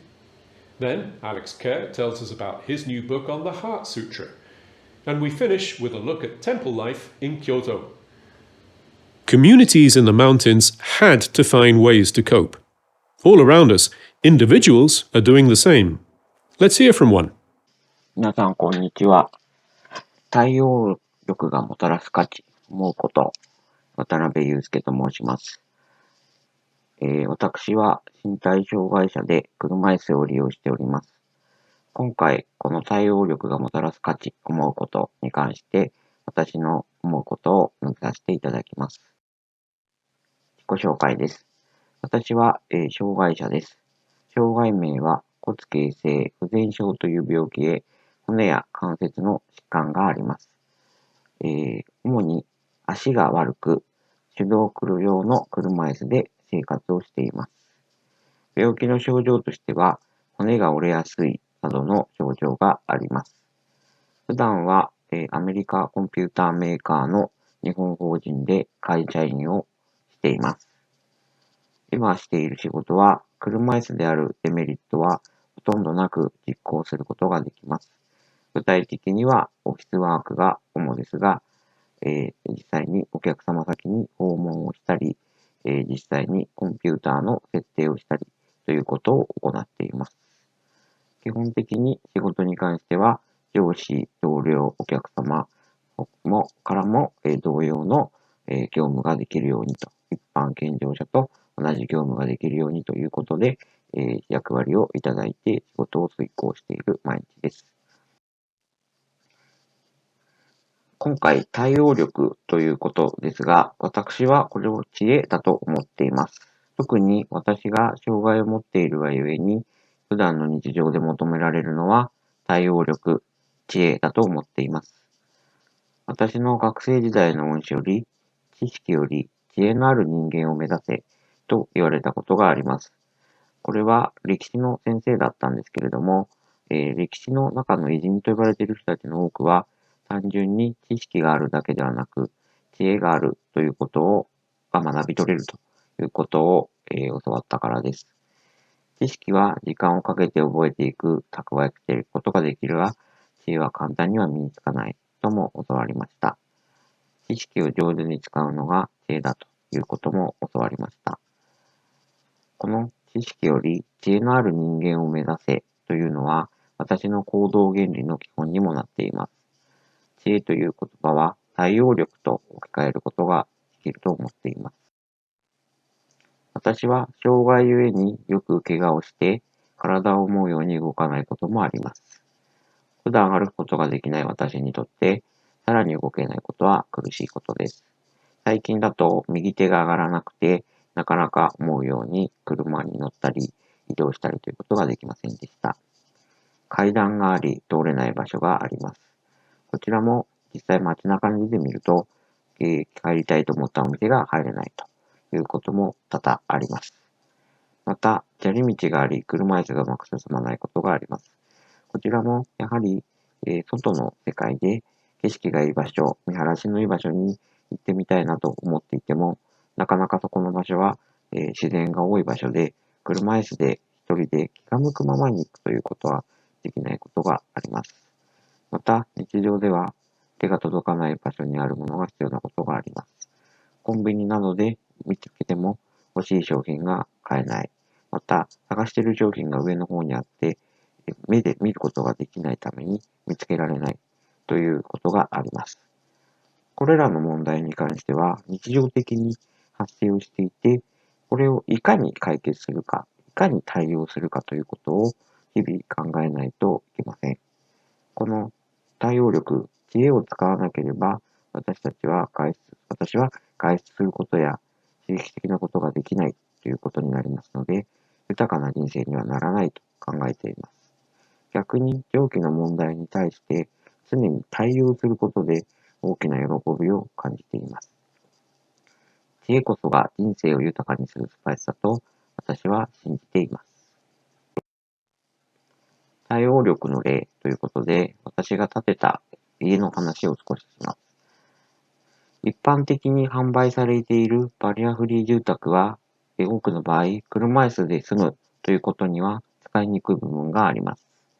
また、車椅子対応と謳っていても、マンション等は共用部の改築ができないため、スロープの傾斜でしたり、共用の入り口の改修はできません。また、戸建ての場合は、大きな土地や家や家に金銭的な限界があります。なので、どうしても狭い家だと2階建てになってしまうため、車椅子での動線スペースに問題があります。また、それらを解決するために、個人用エレベーターが販売されていますが、そういったものは日本の法律上メンテナンスも必要ですし、設置費用が多くかかることが多いです。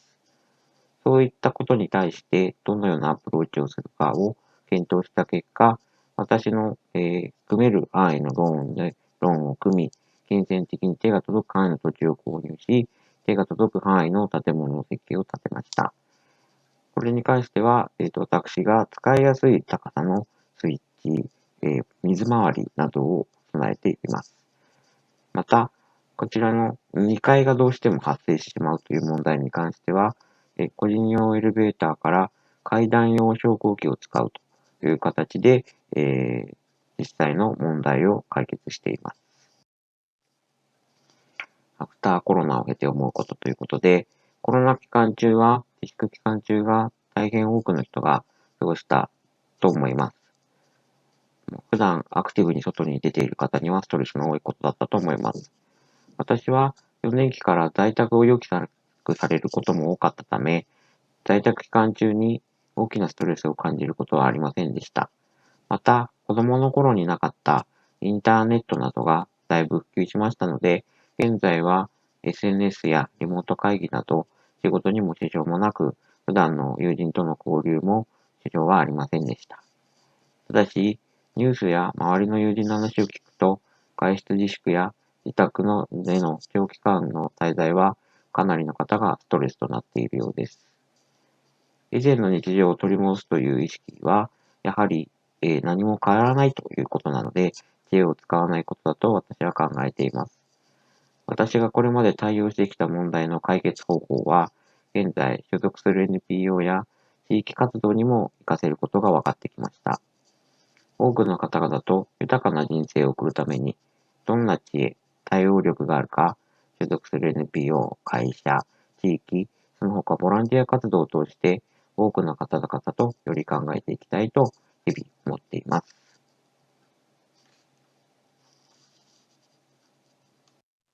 Restrictions can be a source of creativity. Here's a very different example from the Edo period. This place is, for me, the place for experiment. Let me serve you my latest. Whoa, okay. I will not refuse. I call this rencon.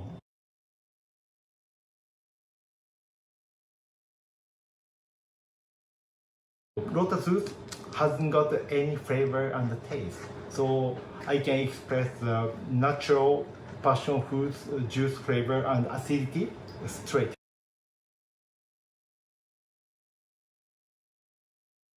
One of the shogun prohibit make it everything too gorgeous, so you are not allowed to wear really gorgeous kimono, but people start to enjoy here. Backside, Ura side with a lot of decorations. Maybe a lot of foreign people find Japanese cuisine is very subtle taste and also very refreshing and very healthy. Katsuo has got a lot of stamina, and also you can get the stamina from these ingredients. These provide you the very strong power. Yeah, so it's a kind of concentrated natural power. Exactly.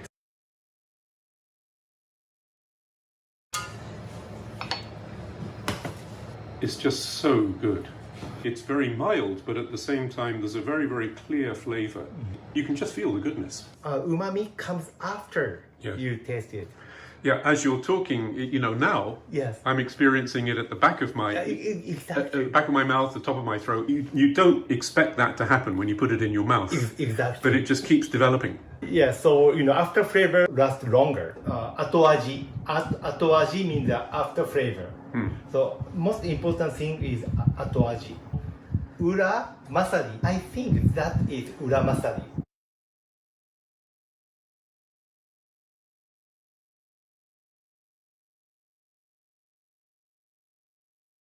Wherever life leads you, it's important to discover your own path. Here's a story from rural Shizuoka. Although I'd become a familiar figure, it was clear that the simple people I lived among were not accustomed to seeing someone who looked like me. I just had to accept the fact that at no time and nowhere would I go unnoticed. When I walked on back roads and the narrow paths that cut across tea fields and rice paddies, I learned to announce my coming with a cough or audible footstep. It seemed unfair to appear all of a sudden in front of some old farmer tending his fields and minding his business. I was often reminded of the many times during our travels across Eastern Europe and Asia when my sudden appearance in some place would bring everyone to a standstill. I was generally content with our country life, but its limits were glaring. My entire world consisted of farmhouse domestic chores and the care of children. Social interaction, such as it was, took the form of joining the other women for such community obligations like cutting roadside weeds. My only access to an intellectual life was buoyed by the few books in English I could get my hands on, and the full extent of any cultural activity was the summer folk dance festival. At the dojo, instruction in every martial art was offered, but not any of Japan's traditional arts I wanted to study, like shodo, calligraphy.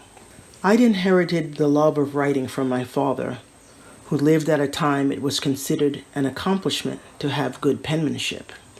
A shopping list written by my father was something you'd want to keep. Early in my childhood, I'd learned to love the technique, art, and joy of transferring words from pen and ink to paper. Now I wanted to learn to do that practicing shodo, the way of writing. Odagi-san, a woman who took English lessons at the school where Billy was now teaching, said she'd introduce me to her teacher, if, that is, I wanted to be a serious student. I had to ask myself, how serious was I? How serious did I have to be? I'd heard that the sensei, Okiroppo, well known and highly esteemed, was referred to as one of the 5 fingers of Japan. Just hearing that was daunting. Although I was grateful for the chance of an introduction, I was hesitant. Could I possibly meet the expectations of this eminent teacher? And more practically, I had to consider the travel time. Driving to the central station in Hamamatsu, taking a local train to Shizuoka City, then a bus, and then walking to his home. It added up to 4 hours one way. I attended one class with the idea that if I were accepted, I'd make my decision whether to join or not afterward. My mind was made up the minute I stepped into his studio. 83 years old, Roppo-sensei sat at his writing table, surrounded by his fude, brushes, and time-worn suzuri, inkstones, and an aura of tranquility. I presented him with a loaf of bread I'd baked. He received it, telling the students present how pleased he was to have a homemade gift. He told me he'd be glad to accept me as his student, and said that although I might not realize it, I was fortunate in not having ever studied before, as I wouldn't have any mistaken preconceptions. He then gave me an otehon, a practice book. Although most of these books are printed, Roppo-sensei wrote the samples himself in front of us. I was told to bring my finished writing the next week to be corrected. Stealing time from the children and chores, sitting at a low desk, I practiced at home every day the simple characters I'd been given. After a week of effort, I felt I couldn't get a handle on it. When I returned to class the following week, I sat in the formal seiza position and watched while Roppo Sensei checked the work of the students before me. I thought their writing was beautiful. I'd later learned that most of the students, including Odagi-san, were teachers of calligraphy themselves. By the time it was my turn to show my work, I was so embarrassed and ashamed by its primitiveness, my eyes filled with tears. Roppo Sensei made the corrections, said a few inaudible words, and wrote the samples for the next lesson. Oddly, I felt encouraged. How unlike Yoshida Sensei, I thought, who in the same circumstance might have humiliated me and told me to never come again. I continued to study with Roppo Sensei, and for a long time I felt handicapped by my lack of knowledge of kanji and the techniques of calligraphy. He'd said I was fortunate not to have studied before, but I had the distinct sense of being disadvantaged when I compared my writing to the other students, knowing it's common to start calligraphy lessons while still in first grade. And I could not reconcile myself to his method of teaching. He rarely spoke. He didn't explain anything. I wanted desperately to be told and instructed in very definite terms, as I was accustomed. I couldn't see the point of traveling so far just to watch him write. But after a while, it all started to come together, and I could see that his method, teaching without words, new to me at the time, had its merits. The student was expected to observe and endeavor in the truest sense of those words. It was instructive to see how he sat, how he held his brush. It was an inspiration to watch him writing and see how one brushstroke followed the other, flowing in perfect order. Roppo Sensei taught me discipline. The meditative aspect of calligraphy was calming, and the concentration it took to write with a brush trained me to focus. Providing a welcome respite from the domesticity of my life, studying calligraphy enabled me to block out thoughts of the mundane, diapers to be washed, meals to prepare, the fire to be built for the bath. Now, after more than 30 years of study, during the hours I practice, I can enter the world of the legendary Chinese calligraphers I admire. Principal among them, Wang Zhi and Wai Su, whose works I learned to write. This excerpt is from my recently published memoir, The View from Breast Pocket Mountain. And now, let's explore the path of emptiness with Alex Kerr. This is a project of nearly 40 years, over 40 years since I first came across the Heart Sutra. And I've thought about it, and in the book I talk about the various mentors who advised me, taught me about it, and the project of slowly building up the thoughts on this book. And it's finally come this year, but coincidentally, since the book is about emptiness, the subject of the Heart Sutra is empty. Coincidentally, COVID has come along and given us quite a lot of emptiness. The famous line is, emptiness is the same as the material world is the same as emptiness. So it's not just preaching emptiness, it's also talking about the material world that we live in. Both of those together, and so that's where it gets interesting. First of all, it's incredibly condensed. There are only 272 kanjis in it, and you can break it in various ways, but I've broke it into 56 lines. You can recite the whole thing in a minute. So what's happened is, each kanji, one by one, each little phrases, I call them jewel phrases, they're endlessly deep. Right at the beginning it says, the Bodhisattva Kannon was deeply practicing that word practiced. That's just one word, it's gyo, iku, such a simple kanji.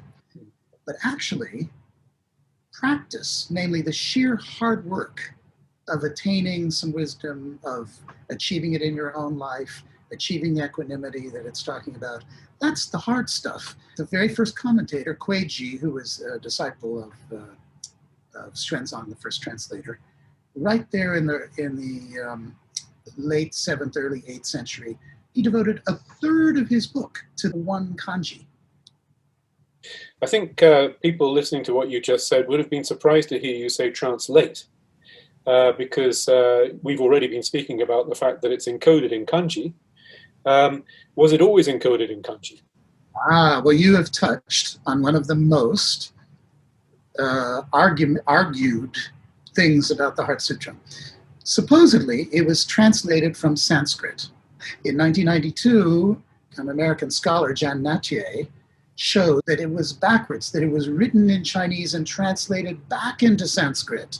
And so she claimed that quite possibly Xuanzang made the whole thing up. We don't know where it came from. Someone else could have translated it. Xuanzang could have picked it up from somewhere. Maybe the traditional scholars are right and it really did come out of Sanskrit. We don't know where it came from. It appeared almost magically out of nothingness, out of emptiness. Very appropriately.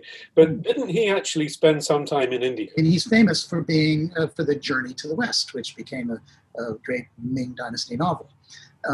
And he spent something, I can't remember, 16 or 18 years in India and was known to be a fluent Sanskrit scholar who took part in debates in India and even translated some Chinese texts into Sanskrit. So we know that he could do it. Why don't we go to, as it were, the heart of the matter? The character used for empty, did that actually change over the years, or was it always that character that was chosen? That one was standard and chosen, and had a very clear antecedent in Chinese, namely Gong in Chinese or Ku in Japanese, emptiness. So emptiness was an easy one. Rupa, the material world, boy, the Chinese struggled with that. It took hundreds of years before they came up with the word for it. And the word they came up with is shiki, which means color.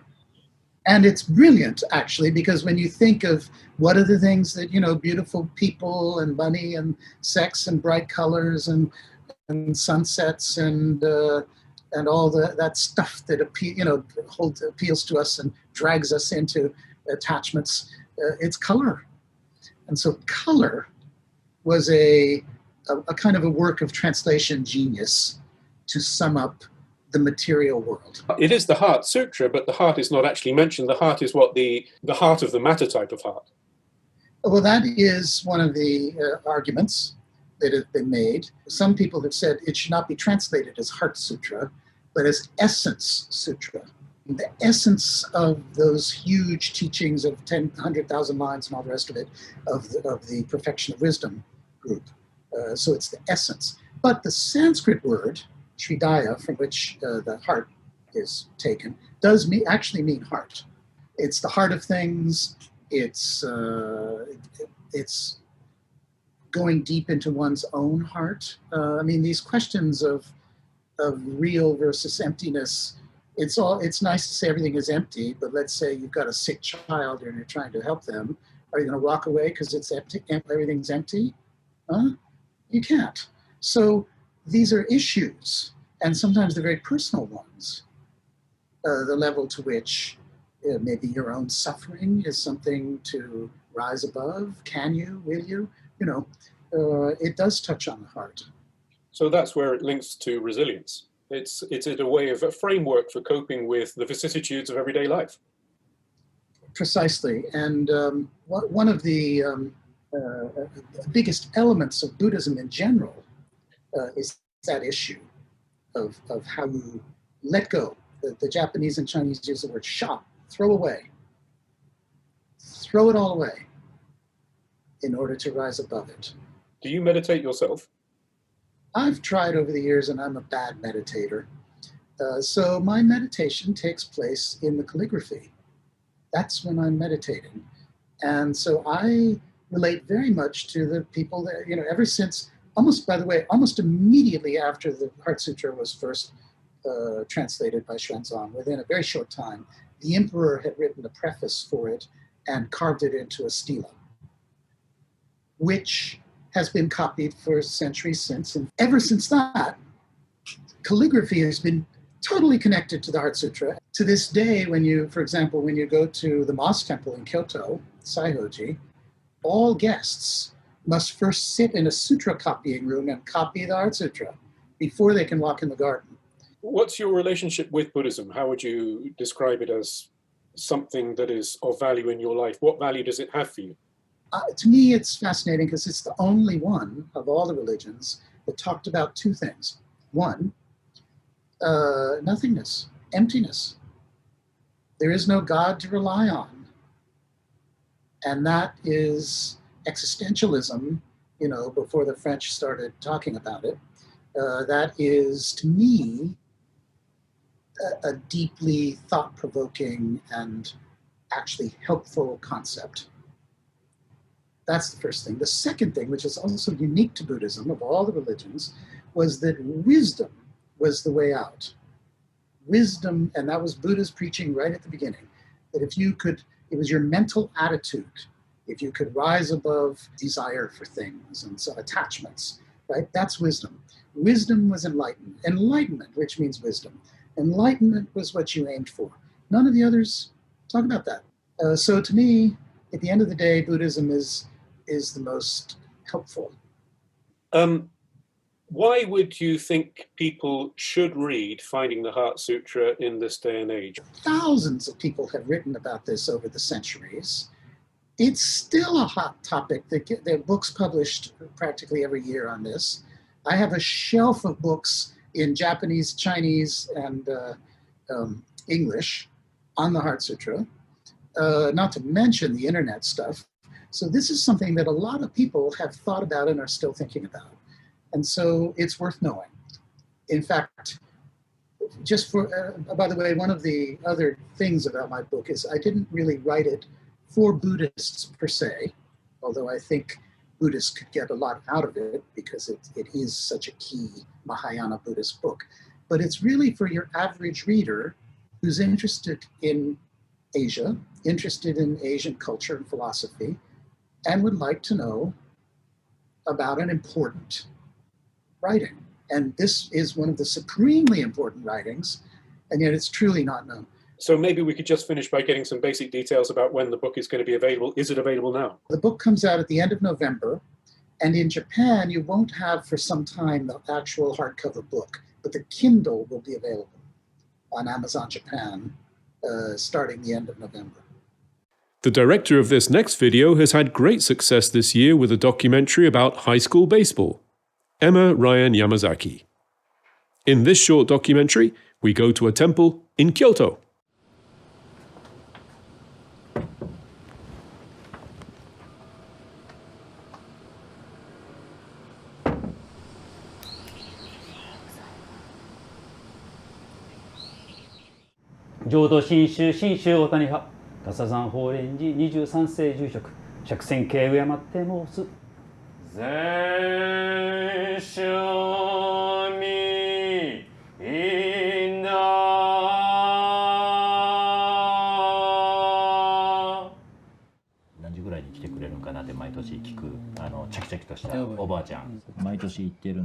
もう800年続いてるお寺なんだよっていうのを聞いて、もうなんか一体何時代みたいな。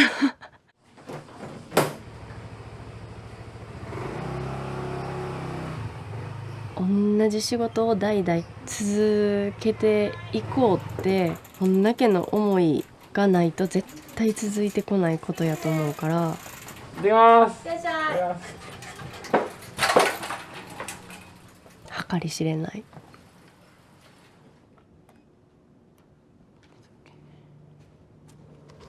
法蓮寺は私の祖父が21代目を務め、父が22代目を継いで、そして私を含め女の子3人が生まれたんですね。はその当時女の子は後をするということはそう多くはなかったのですけれども、やっぱりお寺は血をつなぎながら守っていくっていうことをすごく強く感じているところなので、11歳の時に祖母からあなたがお寺をするのよっていうことを話されました。はい、お暑い中ようまいです。紹介します。うちのお嫁さんです。はじめまして。そう、長男のお寺これで。ありがとうございます。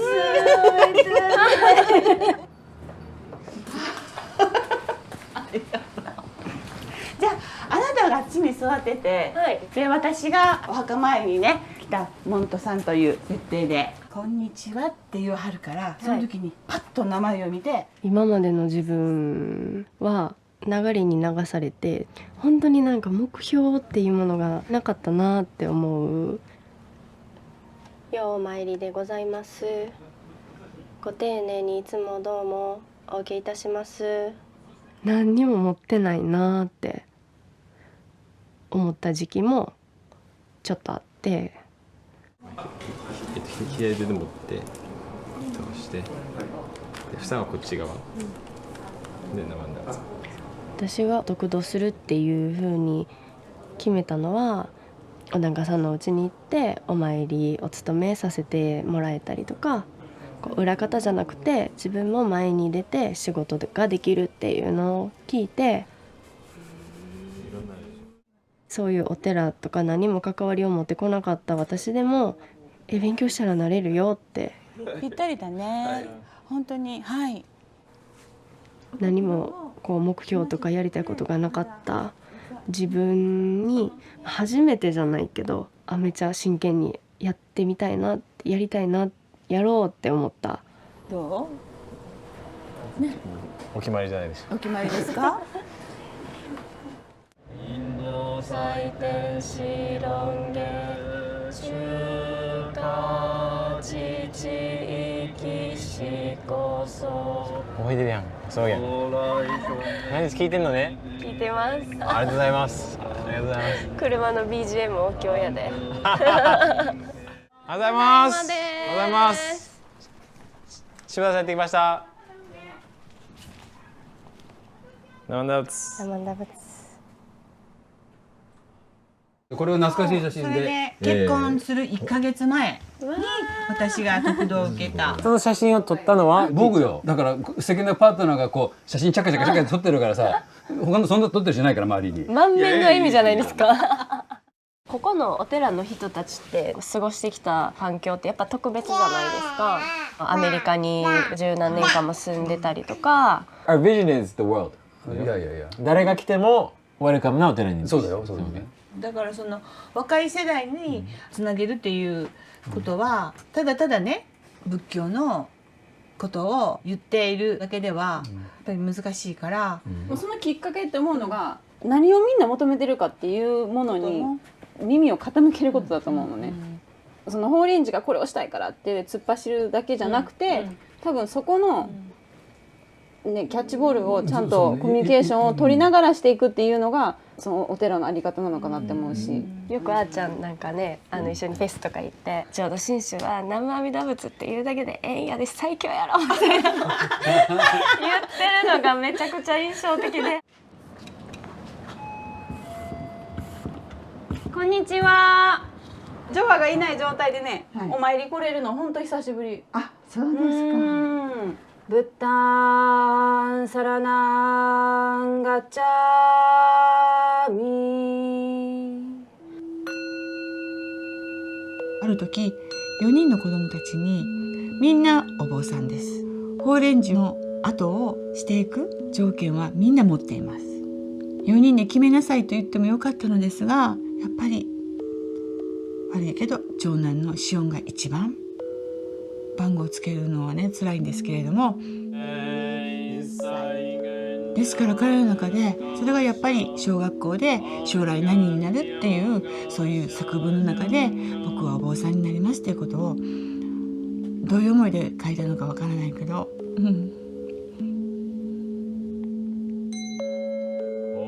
いいんだよ、そんなこと書かなくていいよって言っても、僕はこれしかないって。私はありがとう、嬉しいよと言ったんですけど、これでいいのかなっていうことはすごく。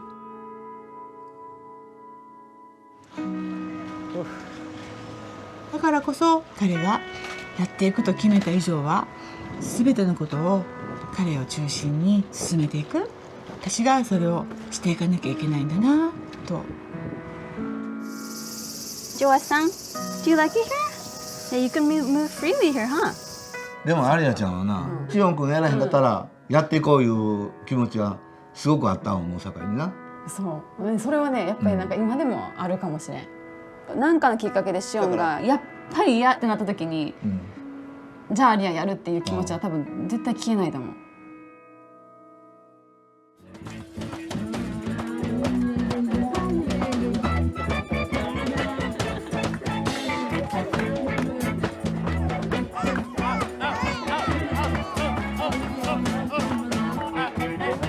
ここは無添加のたこ焼きを作ってて、なんか法輪寺でしたんよね。弟のシオン、はい、開かれたお寺にするためにやっぱり食がシオンも一緒に話してたやんか。それ面白いことやってるなみたいな。やっぱりこのシオンの代にちょっと託されてる部分が。なるほど。そう、月1回とかで始めたよね。法輪寺の本堂を開放して、その図書館開放して、ちょっと児童館みたいな感じでなんかキッズとかも宿題しに来たりとか、誰でもが来れるような場所にしたいよね。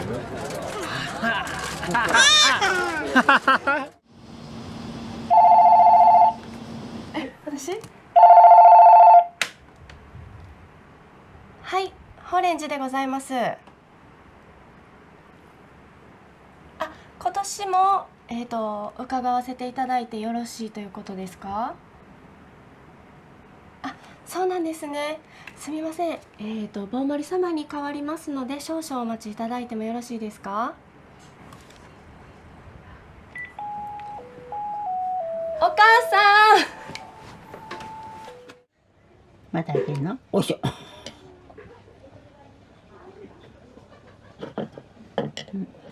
転がった。いや、私はね、やっぱり取ってくれるっていうことで、男の子ね、みんな周りのものもみんな男の子っていう期待が多かったですよね。それに対しては本当申し訳なかったかなと思いますけど、こればっかりはね簡単にね思うようにならないしね。でもやっぱり私も34っていう年齢が一番自分の中ではプレッシャーですね。わかるわね。大丈夫。自然で、はい、受け入れていきますから。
As you can see, it's very nice and sunny at the moment. Beautiful temperature.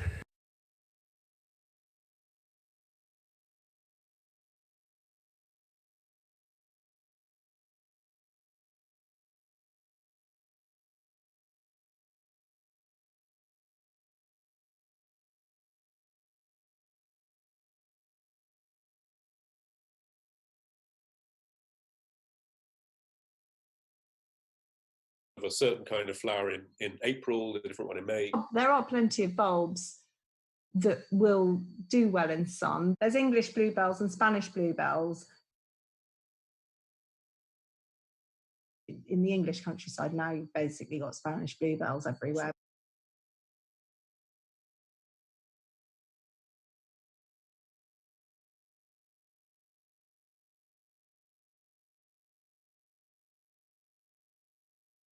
Probably the best next step, if you would be just to prepare a list of maybe 10 to 15 candidates. Yeah, sure. And then I'll translate that into Japanese, share it with the other members of the committee.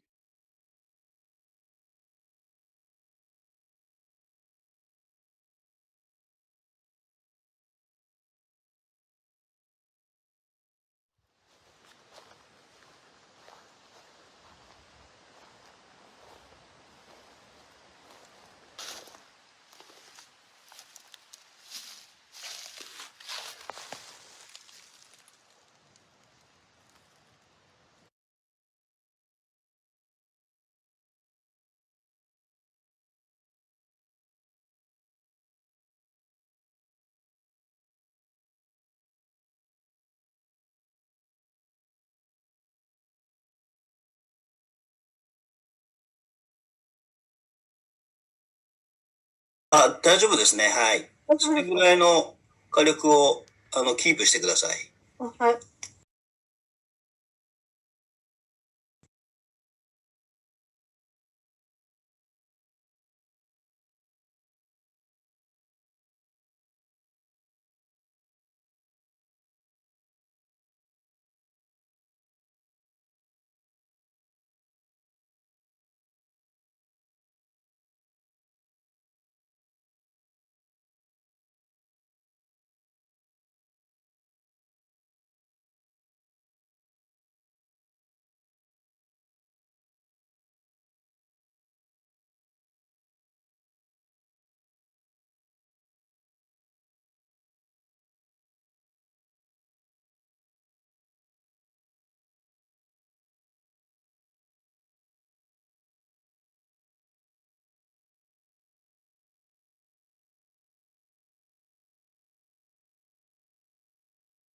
中津川の、持続可能な地域にするということで、いろいろ応援をしていただいて、その中でクラウドファンディングで、33万円応募してくださって、それに支援する方がお金を出していただいて達成したんです。それでこういういろんな事業をできるようになった中の一つということで、今回、特にフルフォードさんにいろいろご支援いただいて、これが始まっているということで、よろしくお願いします。クラウドファンディングに投資してくれた人たち、本当に感謝しています。でこれはやはり大事なテーマの一つだと思ってたんですが、これから本当に美味しいかどうかは一番のポイントだと思うんですが、しかし美味しい場合はいろんな使い道があるのかなと思って、例えば、一つは例えば震災が起きた場合は避難所ですぐに使うことができるのではないかと思って、でそれは役に立つのかなと思って、そしてそれは中津川あるいは飯豊町以外のところで、例えば、先生、青木先生ですけれども、皆さん、中でまだ紹介してないんですけれども、前は東洋大学の先生で、グリーンツーリズムの日本のトップです。ですから農家民宿人吉氏とか角館とかいろいろ、その方が仲間となって、最初からその農家の先生自己紹介の方がいいかなと思うんですけどこちらは飛びちゃうと困るからで例えば先日人吉がひどい目にあってでその場合は、農家民宿もあるので農家民宿から農家民宿へというサポートも考えられるのではないかというのがもう一つとなっていて、そしてこれは、中津川の味、2020年の味です。だけど、フリーズドライの場合は、基本的にいつまでもそれを食べることができるので、2040年でもこれを楽しむことができるかもしれないので、これは、食べ物の遺産みたいな存在にもなるのではないかと思っています。で、もう一つは、海外では、例えばビーガン料理、野菜しか食べない人たちにとって、このような料理は、本当に、食べたい人が多いので、十分これはグルメとして海外の人たちに、輸出することができるのかなとちょっと期待してますので、いろんな使い道があるのではないかと思ってますので、ぜひこれを一度トライしてみたいと思ってました。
はい。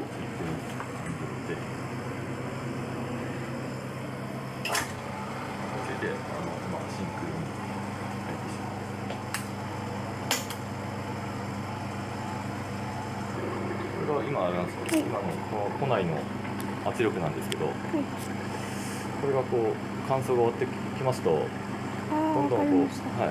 であとこの中に、温度をかけられるんですよ。で最初熱上げますと、溶けちゃうんですね。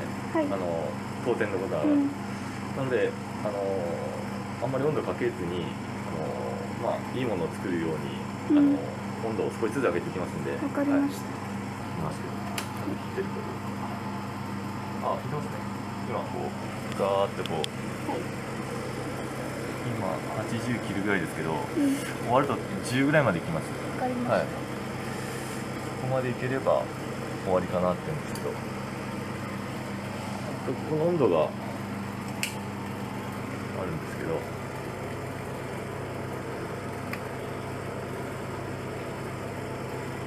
一応今20度くらいになってますけど、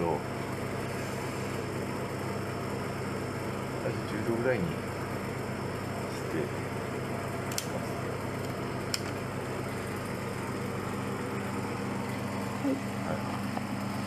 でもこれちょっと今日はわかりました。朝あたりから少しやっていって、多分見た限りちゃんとスタートしたかなとわかりました。思います。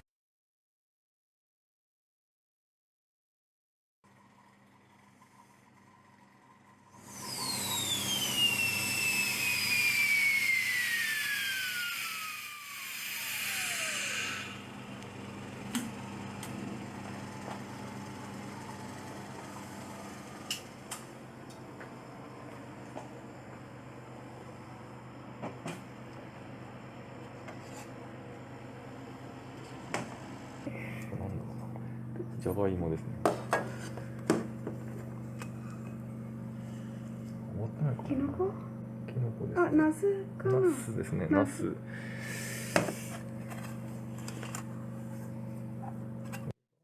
ああ、こんな感じですね。これがかぼちゃ。かぼちゃですね。あ、カレーさん。山菜ですね。はい。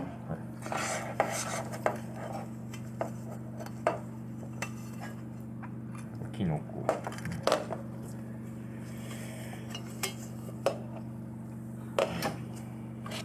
結構ですね。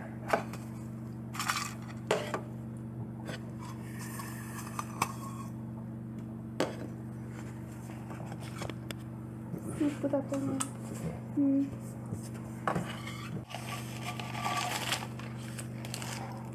お。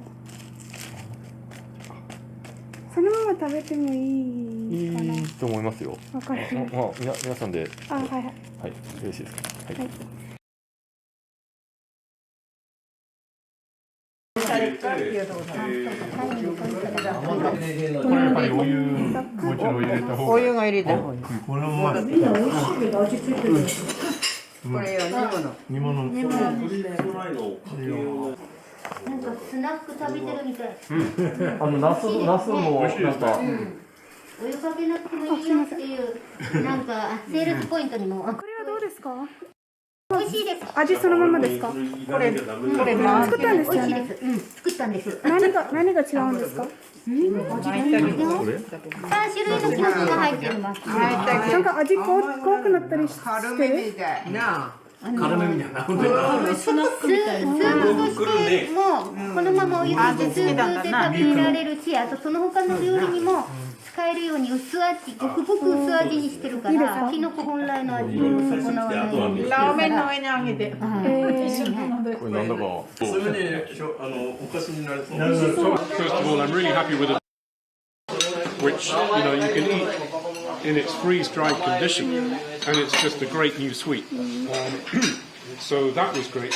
I don't know if it's because I'm British, but I thought that the potato was really good as well. But that was actually, I think, it was good both ways. It was good dry, and it was also good when you added hot water and it turned into soup again. So I can easily see that being quite a valuable thing to have in an evacuation site. But pretty much everything was great. The only thing that was a failure was the dried warabi.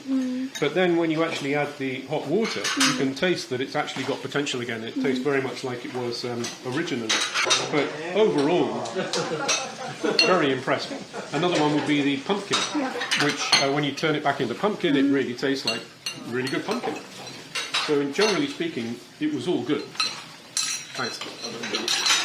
思った以上に、うまくやればほとんど商品化できるくらいグッド。ただあまり、美味しいので非常食にならないで日常食で皆さん食べてしまうんじゃないかと思うような感じでしたね。特になんか毎日ハマってしまうんじゃないかと思ってました。以上です。I would like to say once again thank you very much to Toshiya Saba and the people at Spin, whose crowdfunding platform made this event possible. And I would like to thank the social parents who invested in this project. Thank you very, very much for your financial support and your belief in what we're doing. When I go to a place like Nakatsugawa, increasingly I feel almost as if I'm reconnecting with my own ancestors here on the other side of the world.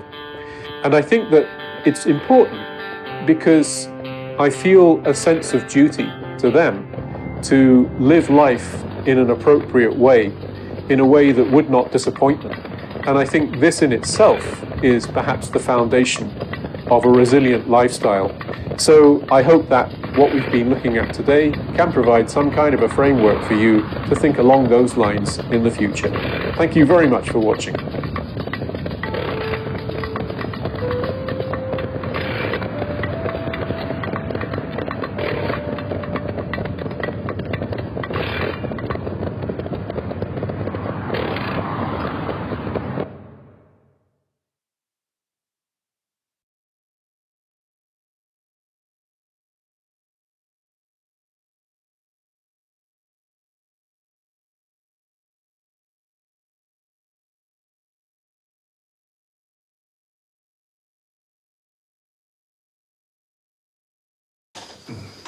母屋と作業場、今も同じ。ただその桜の木とか庭を私が作ったから。これ。その下お庭になってるけど、そこはみんな畑、すぐ畑だったり田んぼだったりした。これは昭和初期でしょ？全部昭和初期。この人のうちのおばっていうかじっちゃんの兄弟。ここがちょうど今水車したあたりのとこね。